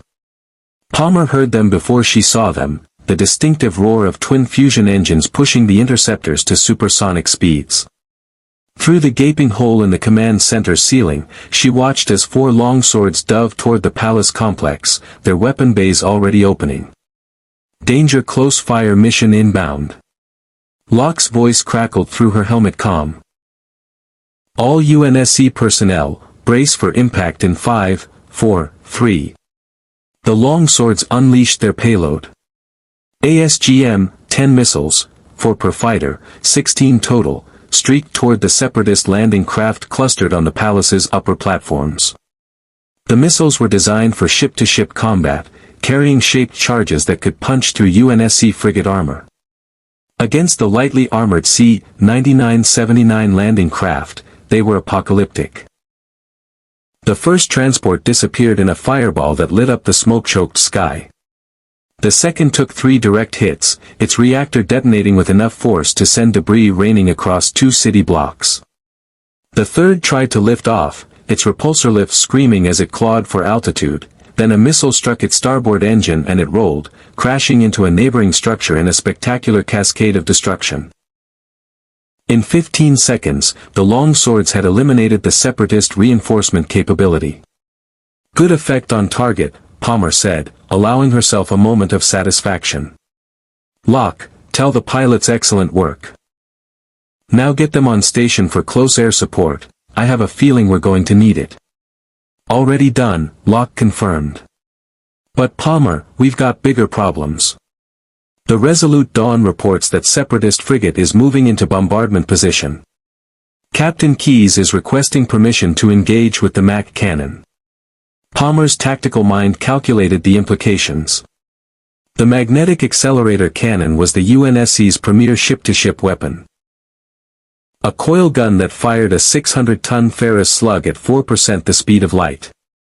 It could punch through Covenant cruiser shields and vaporize anything smaller. Against a Separatist frigate that probably relied on ray shields designed to deflect energy weapons. It would be like shooting a fusion reactor with a shotgun. "Tell Keyes he has weapons free," Palmer ordered. "One shot, make it count. We need to send a message that attacking UNSC assets is a career-ending decision." As Locke relayed the command, Palmer turned her attention back to the immediate crisis. The command center was a disaster, half the ceiling collapsed, wounded clone troopers being tended by their brothers, Gorga's majordomo frantically trying to restore communications with Hutt defense forces. And somewhere in this chaos, Asajj Ventress was still hunting. Plo Koon appeared through the dust, his robes torn and singed but his presence still radiating that unnerving calm. Commander, we must evacuate this position. The structure is compromised, and Ventress will not relent. She is a persistence predator, she will wear us down through attrition. Agreed, Palmer said. But where do we go? The palace is crawling with battle droids, the landing platforms are compromised, and the entire structure shook as something massive impacted several levels above them. Not an explosion. Something heavier. More deliberate. What the hell was that? Spartan 031 demanded from his overwatch position. Palmer's motion tracker lit up with a contact so large her HUD initially flagged it as a sensor error. Then the data resolved, and her blood ran cold. Gorga, she said slowly. What did the Separatists bring that's 40 meters tall and walking on 4 legs? The Hutt's eyes widened in what Palmer was beginning to recognize as genuine fear. No. They wouldn't dare deploy one of those in an urban environment. The damage, the collateral casualties. What is it? Palmer demanded. An OG-9 homing spider droid, Plo Koon answered, his voice grim. Anti-vehicle walker. Equipped with a heavy laser cannon capable of destroying armored repulsor tanks. If they've brought one into the palace, he didn't need to finish. The implication was clear. They were going to level the entire building with everyone inside. Palmer's tactical computer began running scenarios, calculating odds, projecting outcomes. None of them were good. The spider droid would systematically destroy the palace's support structures while battle droids swept through the corridors, catching survivors in a perfectly executed hammer and anvil maneuver. Unless she changed the equation. Sierra, she said, turning to the Master Chief. How do you feel about killing a giant robot spider? The Spartan's helmet tilted slightly, his version of a shrug. I've killed worse. Good. Because we're going to need demo charges, a lot of courage, and probably some of that force magic. She looked at Plo Koon. Can you get us close to that walker without it seeing us? The Jedi Master's eyes crinkled behind his mask. The Force can cloud minds and bend perceptions, Commander. But that droid is a machine, it has no mind to deceive. However, he paused, considering. I may be able to deflect its targeting sensors. Create false readings. Give you an opening. That'll work. Palmer activated the battalion-wide channel. All Spartans, listen up. We're going loud. Fire Team Osiris, you're with me and Sierra 117. We're going to climb that spider droid and shove a hornet mine down its central processor. 31, your team provides covering fire and keeps the battle droids off our backs. Crimson, escort Gorga and the wounded clones to whatever secondary exit this place has. Gorga, you better have one. 3, actually, the Hutt rumbled. Though I dislike retreating from my own palace. You can redecorate after we win, Palmer said curtly. Move out, people. We've got 30 seconds before that walker gets into optimal firing position. The Spartans moved with practiced efficiency, splitting into assault and support elements. Palmer, Sierra 117, and Fire Team Osiris headed toward the breach in the ceiling, their boots finding purchase on twisted metal and broken rockcrete. Behind them, Spartan 031's team established firing positions with overlapping kill zones.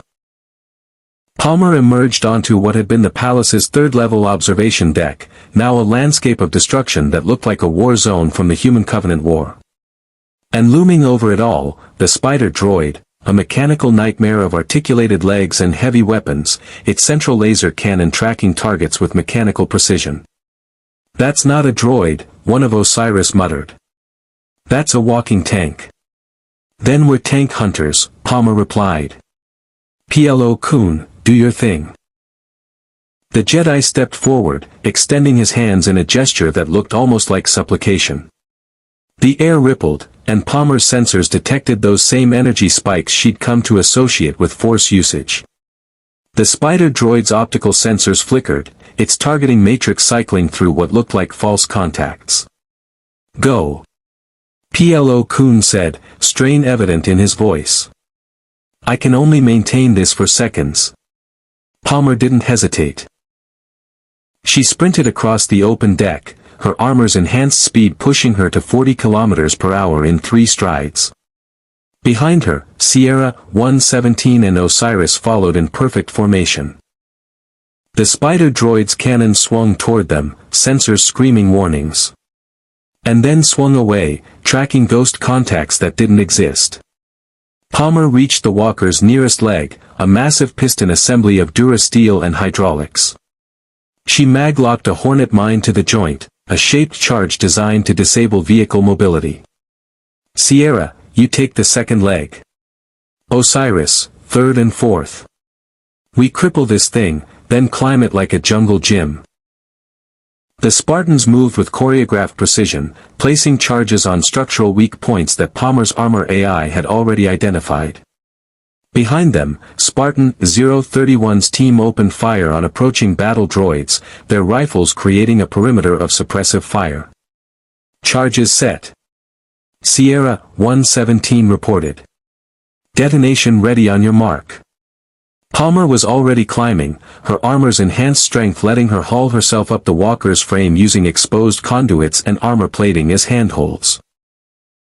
Above her, the central processing core was visible through an armored housing, a vulnerable point, if she could reach it. Blow it, she ordered. The 4 hornet mines detonated simultaneously, shaped charges punching through the spider droid's leg joints with surgical precision. The massive walker shuddered, its gyroscopic stabilizers screaming as they tried to compensate for catastrophic structural damage.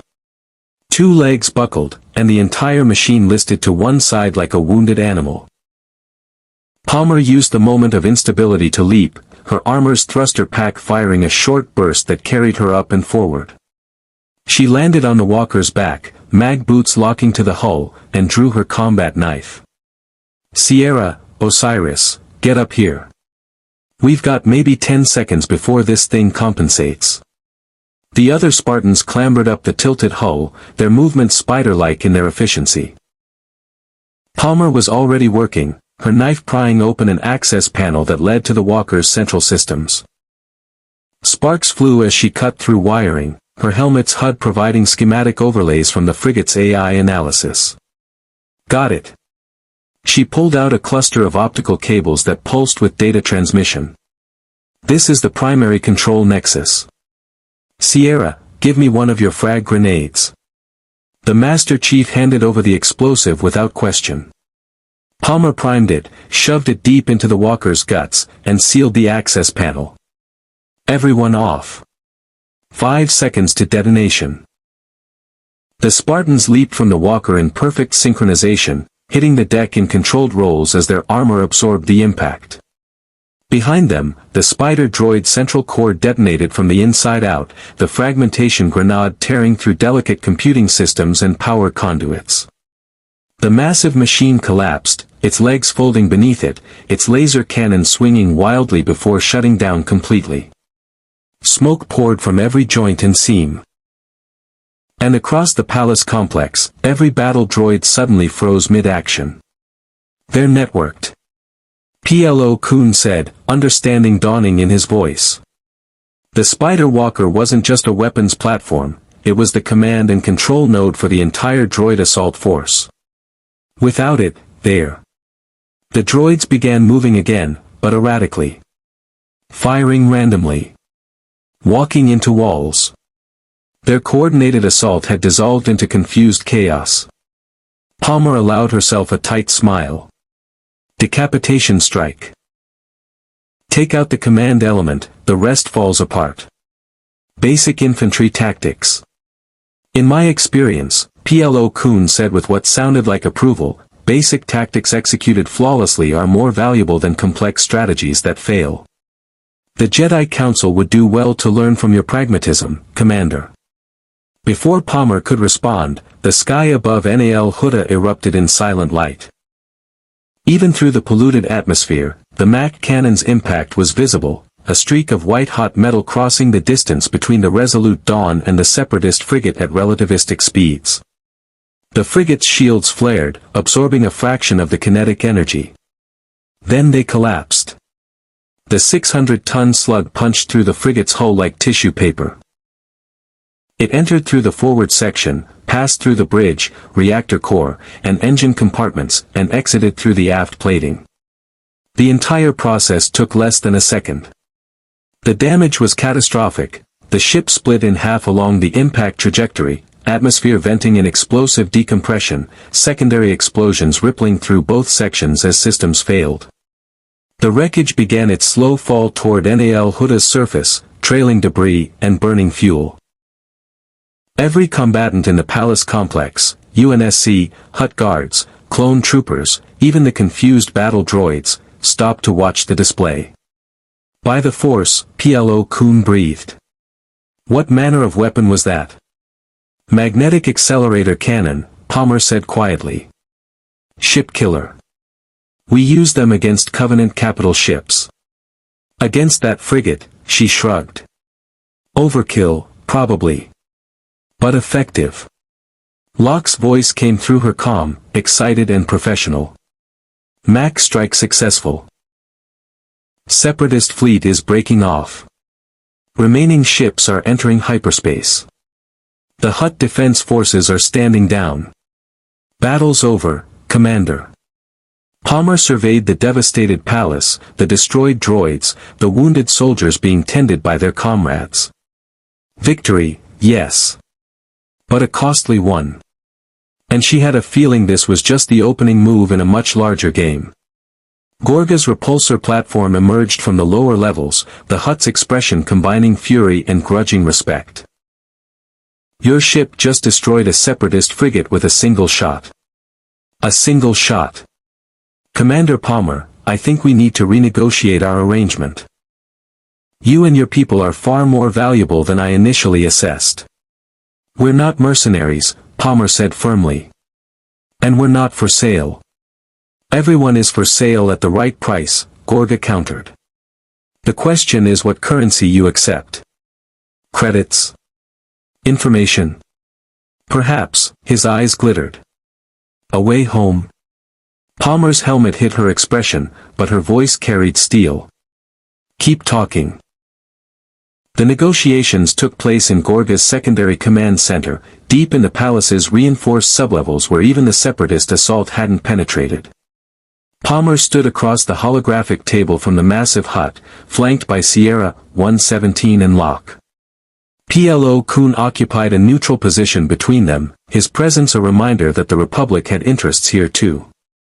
Let me be clear about our situation, Palmer said, her voice cutting through the chamber's tense atmosphere. We're stranded in your galaxy with limited supplies, damaged ships, and no way to return home. We need resources, information, and time to repair our slipspace drive. What we don't need is to become pawns in someone else's war. Gorga's wet chuckle echoed through the chamber. Commander, you became involved in someone else's war the moment you defended my palace. The Separatists now know you exist. They know your weapons can destroy their droids with contemptuous ease. They know your ships can obliterate frigates with a single shot. His eyes narrowed. You think they will simply ignore such a threat? He's right, Plo Koon said quietly. Count Dooku will have received reports by now. The Separatist Council will demand answers. And they will seek either to acquire your technology or destroy you before you can tip the balance of power. Palmer's jaw tightened. Classic force protection scenario. Contact with hostile elements had compromised operational security. Now they were targets whether they wanted to be or not. What about the Republic, she asked, turning to Plo Koon.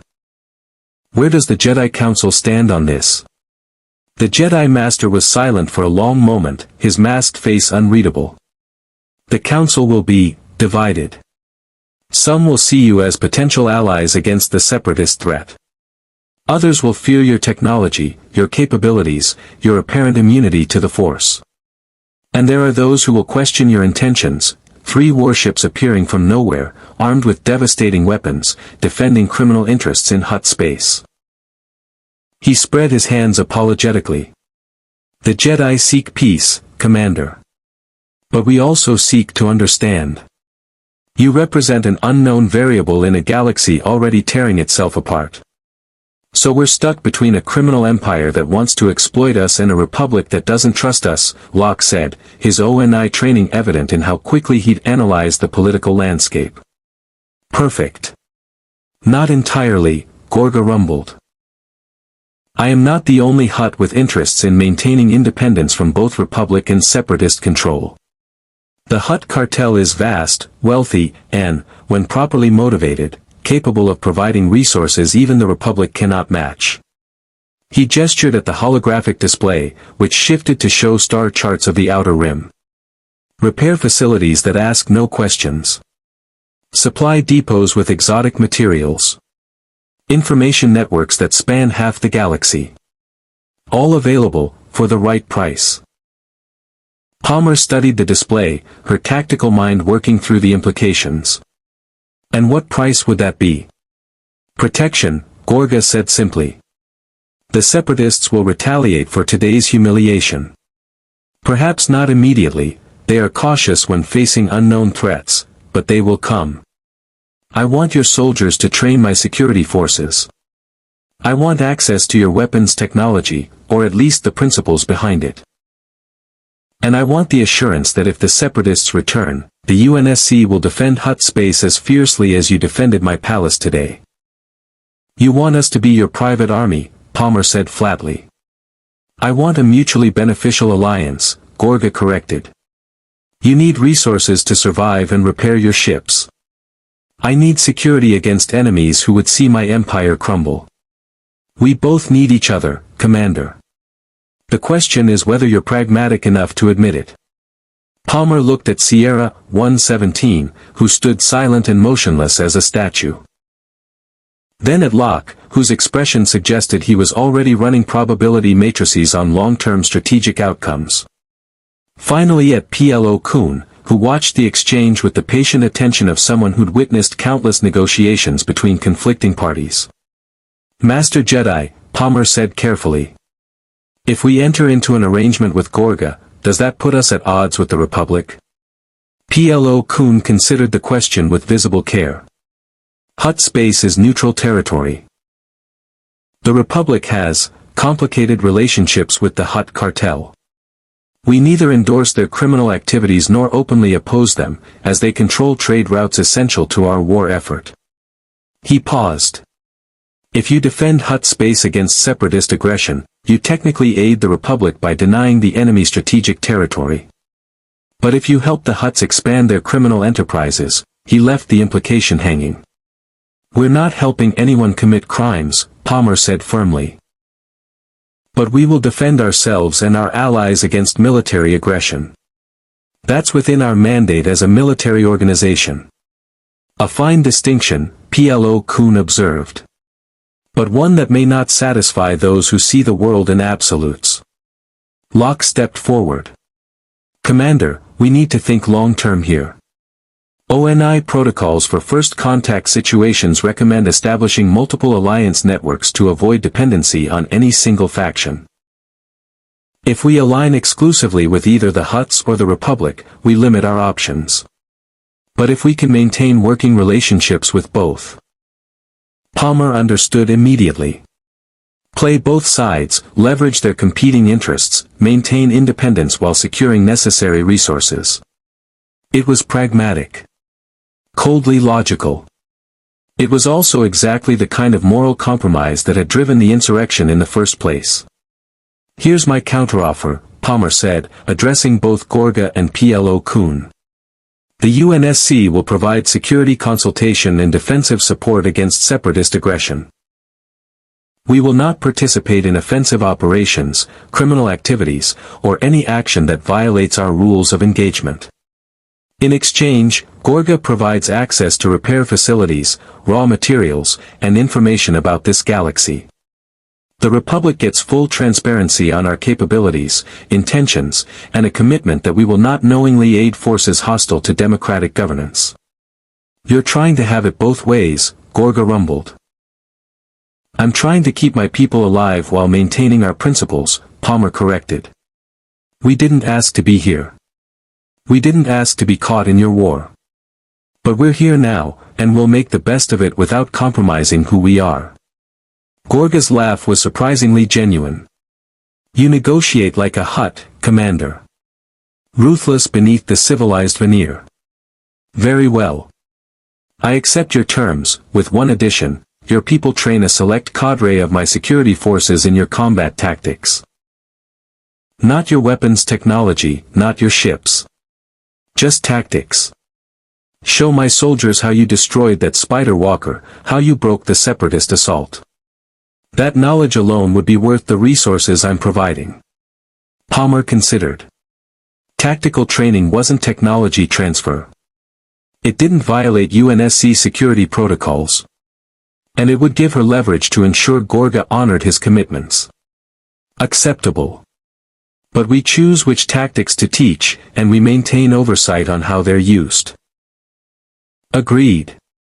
PLO Kun stepped forward, his presence drawing both Palmer's and Gorga's attention. Commander Palmer, I must inform the Jedi Council of these developments. They will likely request a formal meeting on Coruscant to assess your intentions and capabilities. Will you accept such an invitation? Palmer met the Jedi Master's gaze through her visor. This was the critical moment: refuse, and the Republic would see them as a threat. Accept, and they'd be walking into the heart of a government they barely understood, surrounded by Force users who could read minds and predict the future. But intelligence gathering required taking risks. We'll send a delegation, Palmer said carefully. Not our full force, we maintain security on our ships and defensive positions. But I'll bring enough personnel to demonstrate our capabilities and answer the Council's questions. Fair. More than fair, PLO Kun said, and Palmer detected what sounded like approval in his tone. You show wisdom beyond your years, Commander. Many military leaders in this galaxy would have chosen confrontation over cooperation. The Force moves in mysterious ways, perhaps it brought you here for a reason. Or perhaps we're just incredibly unlucky, Palmer muttered. Before anyone could respond, alarms shrieked through the command center. Palmer's HUD lit up with threat warnings as the holographic display shifted to show a new contact entering NAL Hutta's orbital space. But this wasn't a Separatist vessel. The ship was massive. Easily 3 times the size of a UNSC frigate. Wedge-shaped, painted in pristine white and red, bristling with turbolaser batteries and hangar bays. And broadcasting Republic transponder codes. Venator-class Star Destroyer, PLO Kun said, his voice tight with surprise. That's the Resolute, flagship of the 501st, he paused, realizing the coincidence. Of the Republic's 501st Legion. General Skywalker's command ship. Another 501st. Palmer said incredulously. What are the odds? In my experience, PLO Kun said dryly, the Force has a sense of irony. Locke was already pulling up communication intercepts, his ONI training showing in how quickly he'd accessed the data feeds. They're hailing us directly. Audio and visual. The transmission is. Commander, you need to see this. The holographic display shifted, replacing the tactical plot with a human figure. Young, maybe mid-20s, with sandy hair and a scar running across his right eye. He wore Jedi robes but carried himself like a soldier, confident, aggressive, impatient. And the energy readings Palmer's sensors detected from him made PLO Kun look like a candle next to a fusion reactor. This is General Anakin Skywalker of the Galactic Republic, the figure said, his voice carrying absolute authority. I'm told there are unknown soldiers on NAL Hutta who just destroyed a Separatist frigate with a weapon I've never seen before. I'm also told they fought alongside Master PLO Kun against a Sith assassin and lived to tell about it. He leaned forward, his eyes intense. I don't know who you are or where you came from. But anyone who can kill Separatist ships that easily is someone I want to meet. Face to face. Today. Palmer glanced at PLO Kun. Friend of yours? The Jedi Master's sigh was audible even through his breathing mask. Anakin Skywalker is the most powerful Jedi of his generation. The chosen one, according to prophecy. Also the most reckless, impulsive, and unpredictable. He paused. And one of the finest warriors I have ever known. If he has taken an interest in you, Commander, your life is about to become significantly more complicated. It's already complicated, Palmer said. She keyed open a channel to the Resolute. General Skywalker, this is Commander Sarah Palmer, UNSC 501st Legion. We're willing to meet, but on our terms and our ground. You want to talk, you come down here. Alone, or with a small security detail. We've had enough surprises for one day. Skywalker's grin was almost feral. I like you already, Commander. I'll be planetside in 20 minutes. And I'm bringing my men, they'll want to meet the soldiers who made that impossible shot. The transmission cut off. Gorga's wet chuckle filled the chamber. General Skywalker. The hero with no fear. The Republic's greatest weapon and most unpredictable element. This should be entertaining. Palmer looked at her battered Spartans, at the destroyed palace, at the political minefield she just walked into. Locke, she said quietly. Get Captain Keyes on the line. Tell him to spin up the Mac cannon and keep the Resolute painted. Just in case this chosen one decides he doesn't like what he sees. Already done, Commander. Palmer nodded. The UNSC had fought for 30 years against extinction. They'd learned to prepare for every contingency, trust no one completely, and always maintain superior firepower. Meeting the galaxy's most powerful Jedi would be no different. All right, she said, squaring her shoulders. Let's see what this chosen one is made of. Anakin Skywalker arrived like a storm. His LAAT/I gunship dropped through NAL Hutta's smog-choked atmosphere with aggressive velocity, pulling maneuvers that should have stressed the craft's superstructure beyond safety limits. Palmer watched from the palace's least damaged landing platform as the Republic gunship executed a combat landing, fast, hard, tactical positioning that kept the ship's weapons oriented toward potential threats. Professional. Despite the recklessness. The side doors slammed open and clone troopers poured out in perfect formation, blue-striped armor marking them as 501st Legion, the same unit designation as Palmer's Spartans. They moved with practiced efficiency, establishing a security perimeter with overlapping fields of fire. Palmer's threat assessment subroutines flagged them as highly trained, well-disciplined, and ready for immediate combat. And then Anakin Skywalker stepped off the gunship. Palmer's sensors went haywire. The energy readings from this single individual dwarfed everything she detected from Plo Koon or even Asajj Ventress. It was like standing near a barely contained reactor core, power that hung just beneath the surface, waiting to be unleashed. Her HUD threw up warnings about electromagnetic interference, gravitational anomalies, and energy patterns that her armor's AI couldn't properly classify. Skywalker was tall, broad-shouldered, moving with a warrior's grace that reminded Palmer of senior Spartans who'd survived decades of combat. His right hand, she noticed, had a mechanical quality to its movements, a prosthetic, probably. His eyes swept the landing platform with tactical precision, cataloging threats, escape routes, defensive positions. Then his gaze locked onto Palmer, and she felt that same sensation she'd experienced with Plo Koon.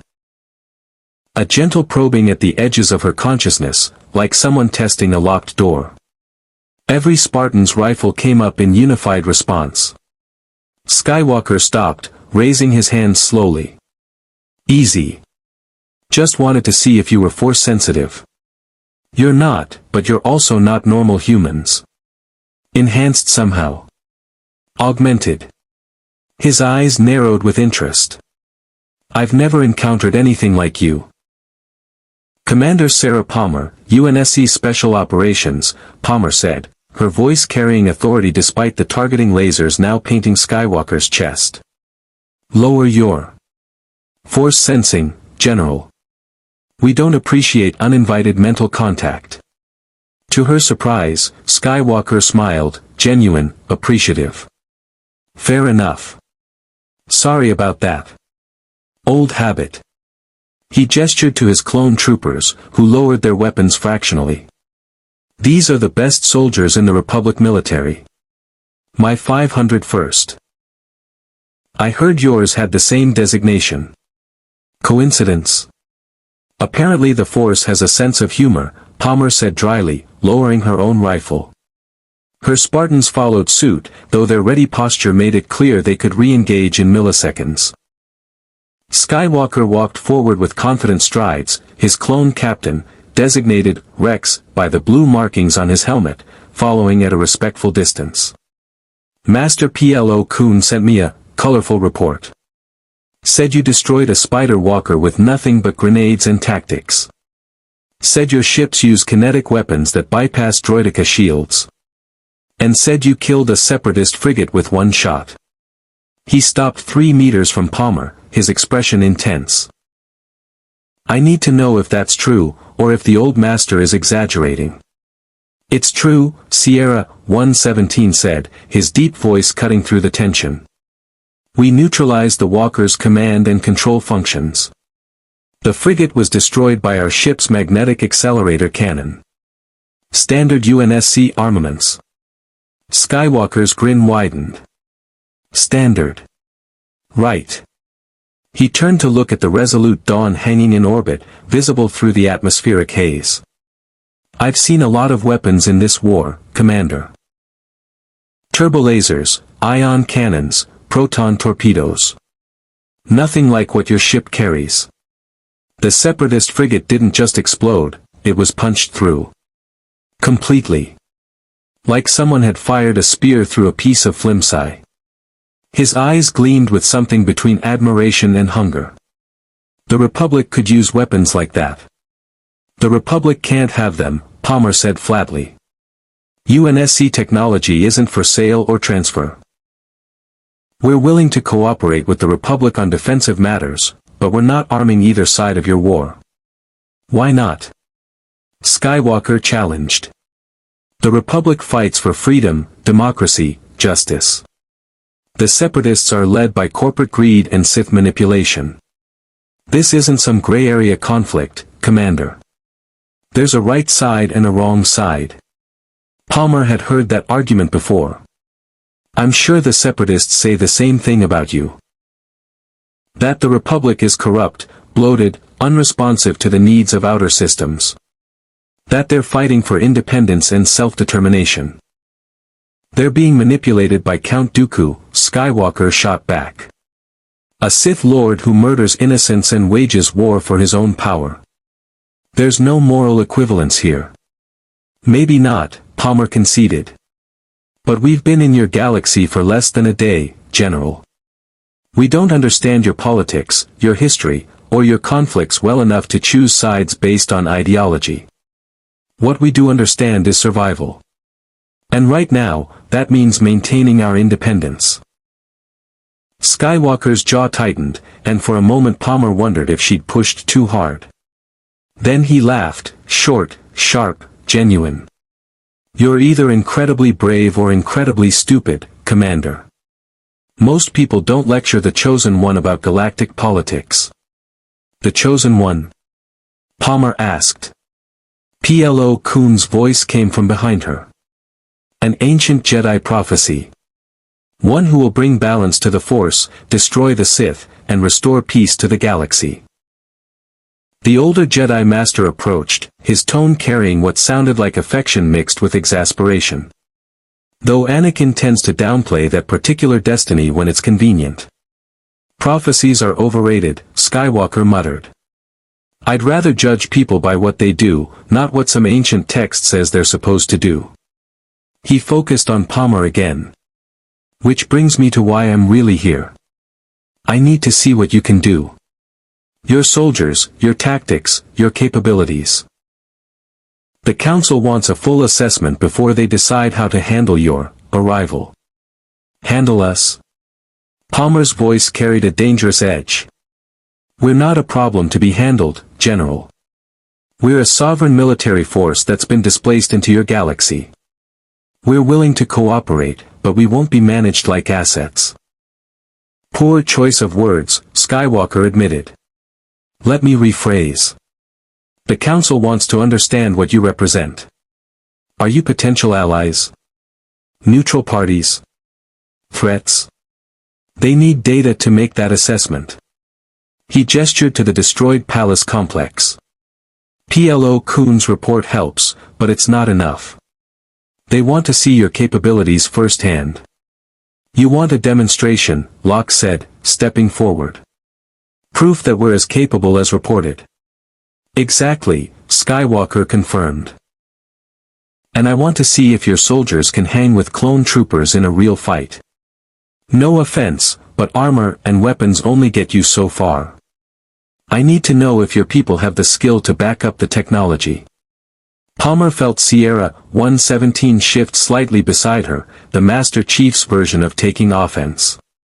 Around the platform, other Spartans adjusted their stances in subtle ways that spoke to sudden competitive interest. You want to run training exercises, Palmer said slowly. Your clones against my Spartans. Non-lethal, obviously, Skywalker said. Training weapons, stun settings, controlled environment. But yes. I want to see what the UNSC's best can do against the Republic's finest. His competitive grin was back. Unless your soldiers are worried about losing to clones. That did it. Palmer heard the shift in her Spartan's breathing, saw the fractional adjustments in posture. Decades of training, augmentation, and combat experience had created warriors who could not tolerate the suggestion that anyone might be their equal.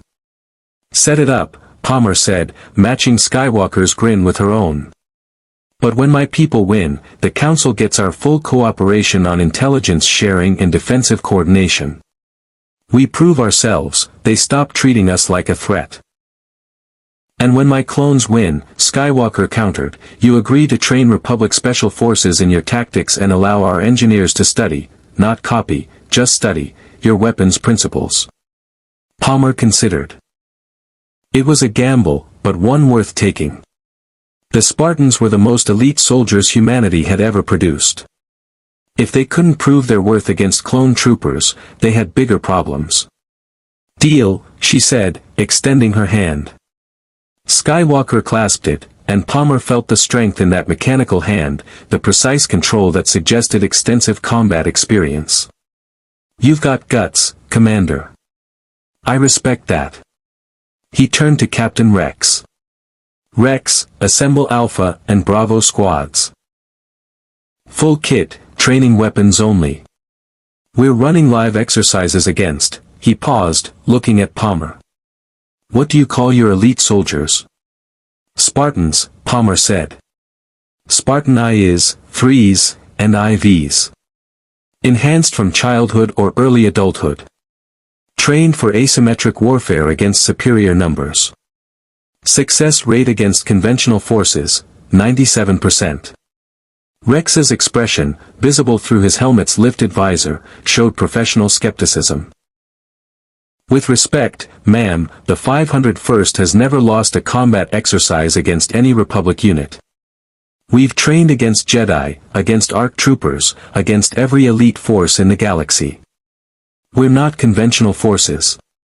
Sierra 117 stepped forward, and despite his helmet hiding his expression, his body language radiated quiet confidence. Neither are we. The tension on the landing platform crystallized like frost. Two elite forces, both utterly convinced of their superiority, about to prove which galaxy bred better soldiers. PLO Kuhn sighed audibly. Anakin, is this truly necessary? We could simply observe the Spartans in controlled. Master, with all due respect, observation doesn't prove capability, Skywalker interrupted. Combat does. Even simulated combat reveals truths that reports and demonstrations can't. He looked at Palmer. Besides, I have a feeling the commander wants this as much as I do. Chance to show the Republic what her people can do. Right?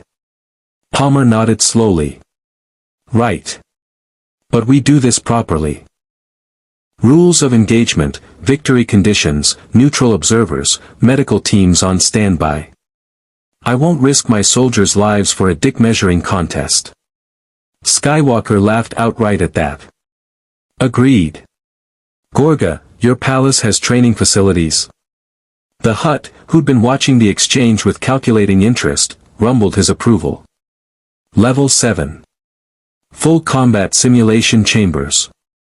Configurable terrain, sensor coverage, medical facilities. Originally designed for training bounty hunters and mercenaries, but it will serve your purposes. His eyes glittered. And I will be accepting wagers on the outcome. The odds will be quite favorable. Of course you will, Palmer muttered. One condition, Skywalker added. I fight alongside my clones. And you fight alongside your Spartans, Commander. Leaders lead from the front. Palmer felt her pulse quicken. Fighting alongside her Spartans against a Jedi and clone troopers. It was reckless, dangerous, and completely outside her operational mandate. She loved it. You're on, General, she said. Hope you're ready to learn what happens when you challenge Spartans to a fight. Skywalker's grin was pure warrior anticipation. Hope you're ready to discover why the 501st has never lost. The training facility on level 7 was a marvel of technology that made even UNSC simulation chambers look primitive.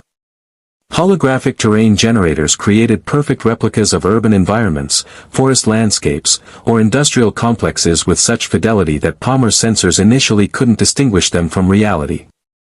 The ceiling disappeared into darkness 3 stories up, giving vertical maneuvering room that would test both forces' tactical flexibility. Palmer stood in the observation gallery with Plo Koon and Gorga, watching as the arena floor transformed into a ruined cityscape, shattered buildings, debris-choked streets, perfect ambush terrain. Below, her Spartans checked their weapons, modified MA-5DS loaded with stun rounds and equipped with shock feedback systems that would register kills through armor vibration. Across the arena, clone troopers of the 501st performed similar preparations. Palmer noticed their discipline, the way they moved as a cohesive unit despite individual variations in posture and equipment loadout. Rex had organized them into 2 fire teams of 6, plus Skywalker as a combat element unto himself. Against them, Sierra, 117, Spartan, 031, Fire Team Osiris, 4 operators, and Palmer herself.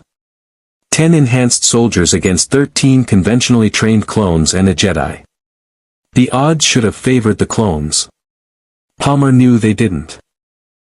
Victory conditions, the arena's automated system announced in a pleasant feminine voice. Combat continues until one side achieves complete incapacitation of opposing force, or until 20 minutes elapse. Non-lethal weapons only. Medical team standing by. Combatants, take your positions. Palmer descended to the arena floor via gravlift, her boots touching down on simulated rockcrete that felt disturbingly real.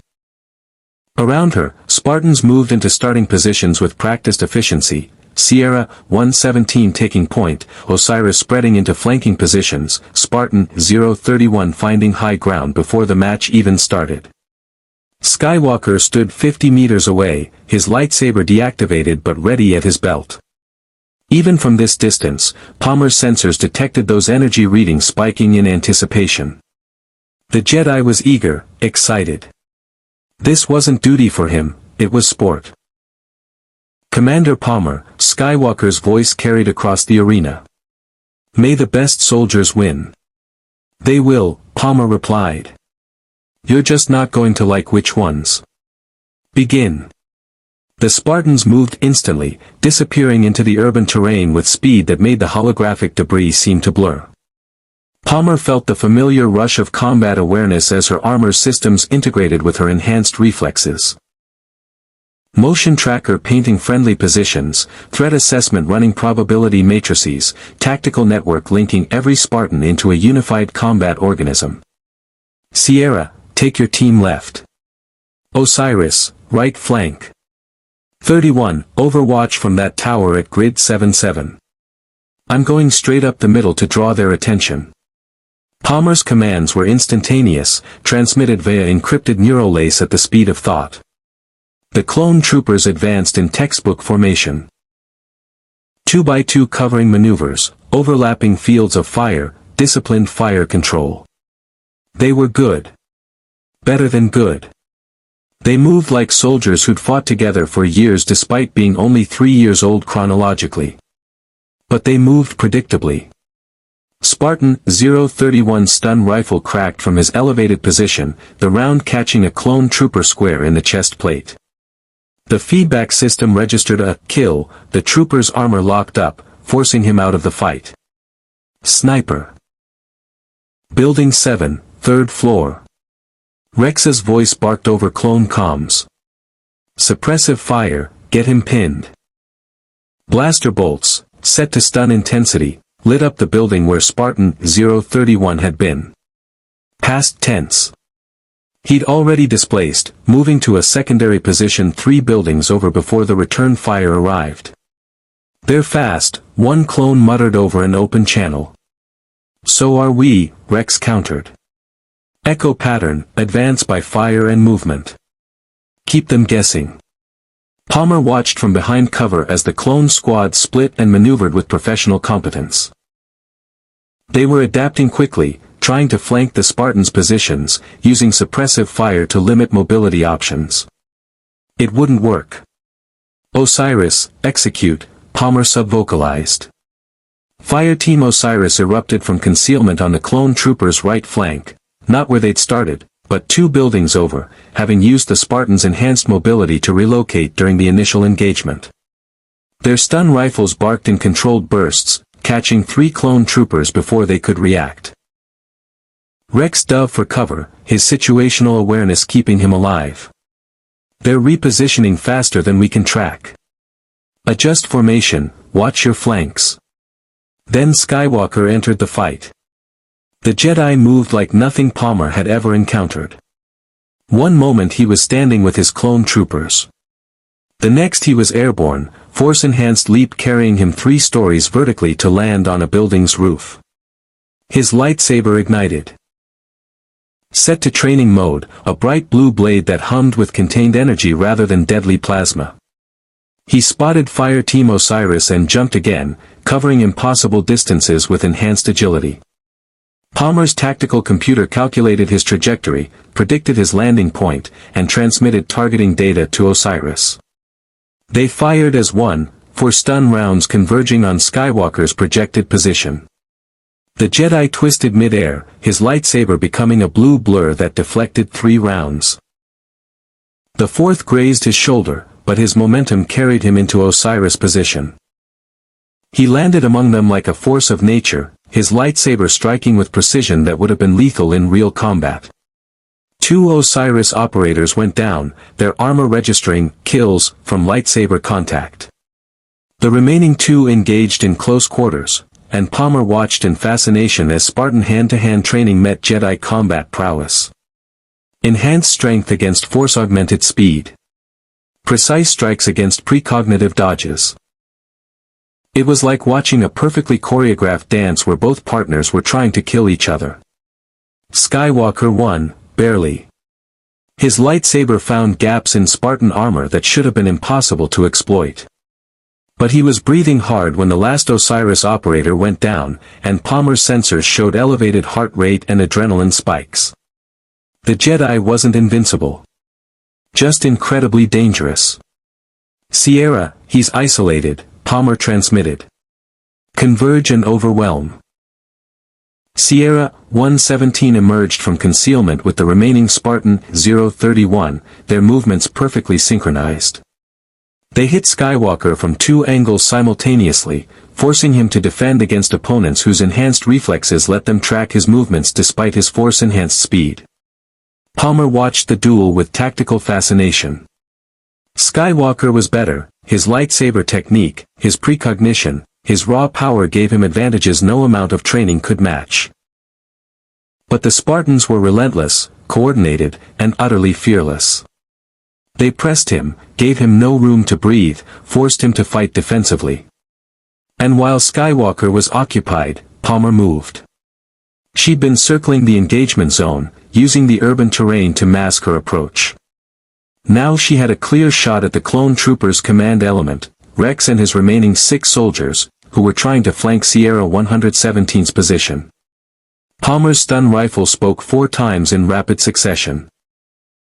3 clone troopers dropped, their armor registering kills. Rex dove behind cover, returning fire with impressive speed. "You're good, Commander," Rex shouted across the battlefield. "But you're outnumbered." "Check your count again, Captain," Palmer replied. Spartan 031's rifle cracked from a new position, dropping another clone.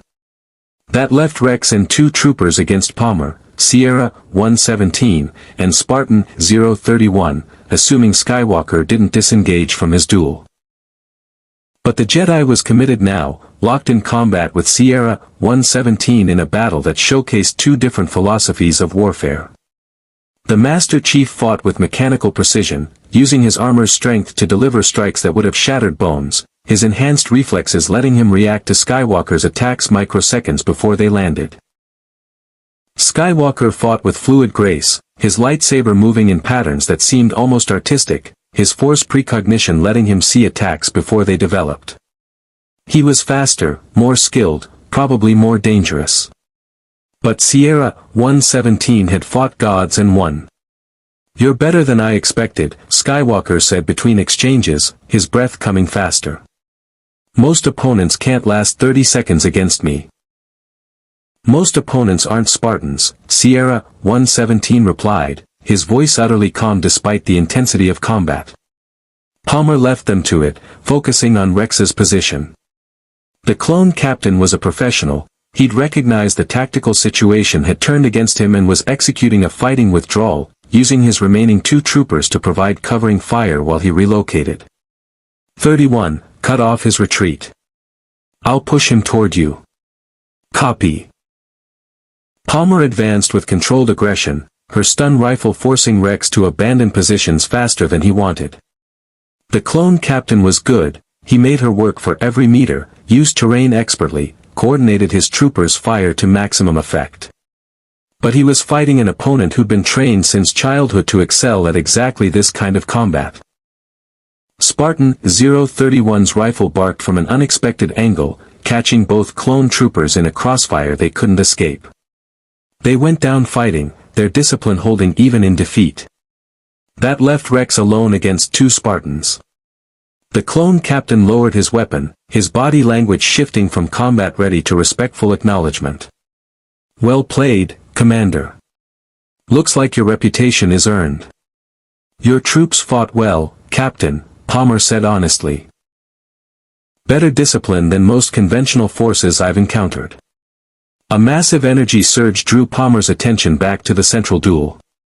Skywalker had apparently decided subtlety was overrated. He'd extended his free hand and unleashed a force push that sent Sierra 117 flying backward into a building's wall. The impact would have killed an unarmored human. The Master Chief's shields absorbed it, but his armor registered significant damage. Skywalker advanced, breathing hard but victorious. "Your Spartan fought better than any non-force user I've ever faced." But in the end, the sniper round hit him square in the back. Skywalker's armor registered a kill shot from Spartan 031's perfectly timed intervention. The Jedi froze, then laughed, genuine, delighted amusement. "Right. I forgot about the sniper." "Exercise complete," the arena announced. UNSC forces achieved tactical victory. Time elapsed, 11 minutes, 43 seconds. The holographic terrain faded, returning the arena to its neutral configuration. Clone troopers and Spartans began extracting themselves from their frozen positions, checking equipment and comparing notes with the casual camaraderie of professional soldiers. Skywalker approached Palmer, his grin visible even through his fatigue. "You won. Fair and square. Your Spartans they're incredible, Commander. I've fought Mandalorians, assassin droids, Sith warriors. Your people are as dangerous as any of them. Your clones gave us a real fight, Palmer acknowledged. In a longer engagement, with resupply and reinforcements, the outcome might have been different. Maybe, Skywalker conceded. But you proved your point. The UNSC is a force to be reckoned with. He extended his hand. Welcome to the Clone Wars, Commander Palmer. Something tells me the galaxy just got a lot more interesting. Palmer clasped his hand, feeling the strength in that mechanical grip. We didn't come here to fight your war, General. But we'll defend ourselves and our allies. And we'll do it our way. I wouldn't have it any other way. Above them in the observation gallery, Plo Koon turned to Gorga. The Council will have many questions about what we have just witnessed. Gorga's wet chuckle echoed through the chamber. Questions, yes. But more importantly, opportunities. The UNSC has proven itself in combat against the Republic's finest. Every faction in this galaxy will want to know more about them. To recruit them. To exploit them. His eyes gleamed. Or to destroy them before they can tip the balance of power. Plo Koon's expression was troubled behind his mask. Then we must ensure they are protected. The galaxy does not need another faction caught in this war's machinery. Too late, Master Jedi, Gorga said. The moment they fired that Mac cannon, they became players whether they wished to or not. The only question now is which side they will ultimately choose. On the arena floor, Palmer gathered her Spartans around her. They'd won this fight, proven themselves against elite Republic forces. But she could feel the weight of larger forces moving around them, political currents, military pressures, faction interests all converging on the UNSC's unexpected arrival. The Clone Wars had just gained a new variable. And the galaxy would never be quite the same. The Resolute Dawn's observation deck had become Commander Palmer's refuge in the days following the training exercise. From here, she could see Nal Hutta's orbital space, a chaotic tapestry of Hutt freighters, Republic patrols, and the occasional Separatist probe that quickly retreated when UNSC sensors painted them with targeting solutions. The galaxy continued its war, but now the UNSC 501st Legion had carved out a small pocket of respected neutrality within it. Gorga had kept his word. UNSC engineers now had access to advanced repair facilities, exotic materials that could substitute for depleted supplies, and information networks that spanned parsecs. The slipspace drive repairs were progressing, slowly, but progressing. Captain Keyes estimated another 6 months before they could attempt a return jump to their own galaxy. 6 months in a war-torn galaxy that grew more complicated by the day. The Jedi Council had formally invited Palmer to Coruscant. Anakin Skywalker had become an unexpected advocate, his report praising Spartan capabilities while recommending limited military cooperation. Plo Koon had departed with promises to ensure the Council understood the UNSC's desire for neutrality. But Palmer knew politics rarely respected such desires. Already, she'd received covert approaches from Republic intelligence, Separatist intermediaries, even Mandalorian clans interested in testing themselves against Spartan warriors. The Clone Wars consumed everything it touched. The UNSC was learning that truth firsthand. Commander, Locke's voice interrupted her thoughts. The ONI operative approached with a datapad displaying intercept analysis.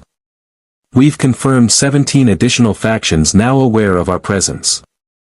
The Separatist Council has placed bounties on UNSC technology samples. 3 criminal syndicates have approached Gorga about brokering access to our weapons. And Republic Strategic Command wants to hire us as military consultants. Palmer accepted the datapad, scanning the intelligence reports with practiced efficiency. Everyone wants a piece of us. Standard first contact complications. With one difference, Locke said quietly. In our galaxy, we had the Cole Protocol, UNSC naval intelligence, and 30 years of institutional knowledge about managing alien contact. Here, we're improvising. One wrong move could make us targets for every faction in this war. Or it could make us valuable enough that no one risks attacking us, Palmer countered. Gorga's model: be useful enough to survive, dangerous enough to respect, and independent enough to avoid becoming anyone's puppet. A dangerous balance to maintain. All balances are. Palmer looked out at the stars, wrong stars, in wrong constellations, in a galaxy that had never heard of Earth or Reach or the Human Covenant War. But we've survived worse. We'll survive this too. Sierra 117 emerged from the corridor, his armor freshly repaired from the training exercise. Captain Keyes requests your presence on the bridge, Commander. We're receiving a priority transmission from General Skywalker. He says it's urgent. Palmer exchanged glances with Locke, then headed for the bridge. When she arrived, the holographic display showed Skywalker's image. But the Jedi's usual confident grin was replaced by grim determination. Commander Palmer, Skywalker said without preamble. I need the UNSC's help. There's a situation developing in the Ryloth system. Separatist occupation forces are executing civilians, and the Republic fleet is 3 days out. But I've got intelligence suggesting your longsword fighters could reach the system in 18 hours via the hyperspace lanes Gorga's people mapped for you. Palmer's tactical mind immediately began calculating. You want us to conduct a combat operation deep in contested space based on intelligence we can't verify, against an enemy force of unknown size, to rescue civilians from a planet we've never heard of.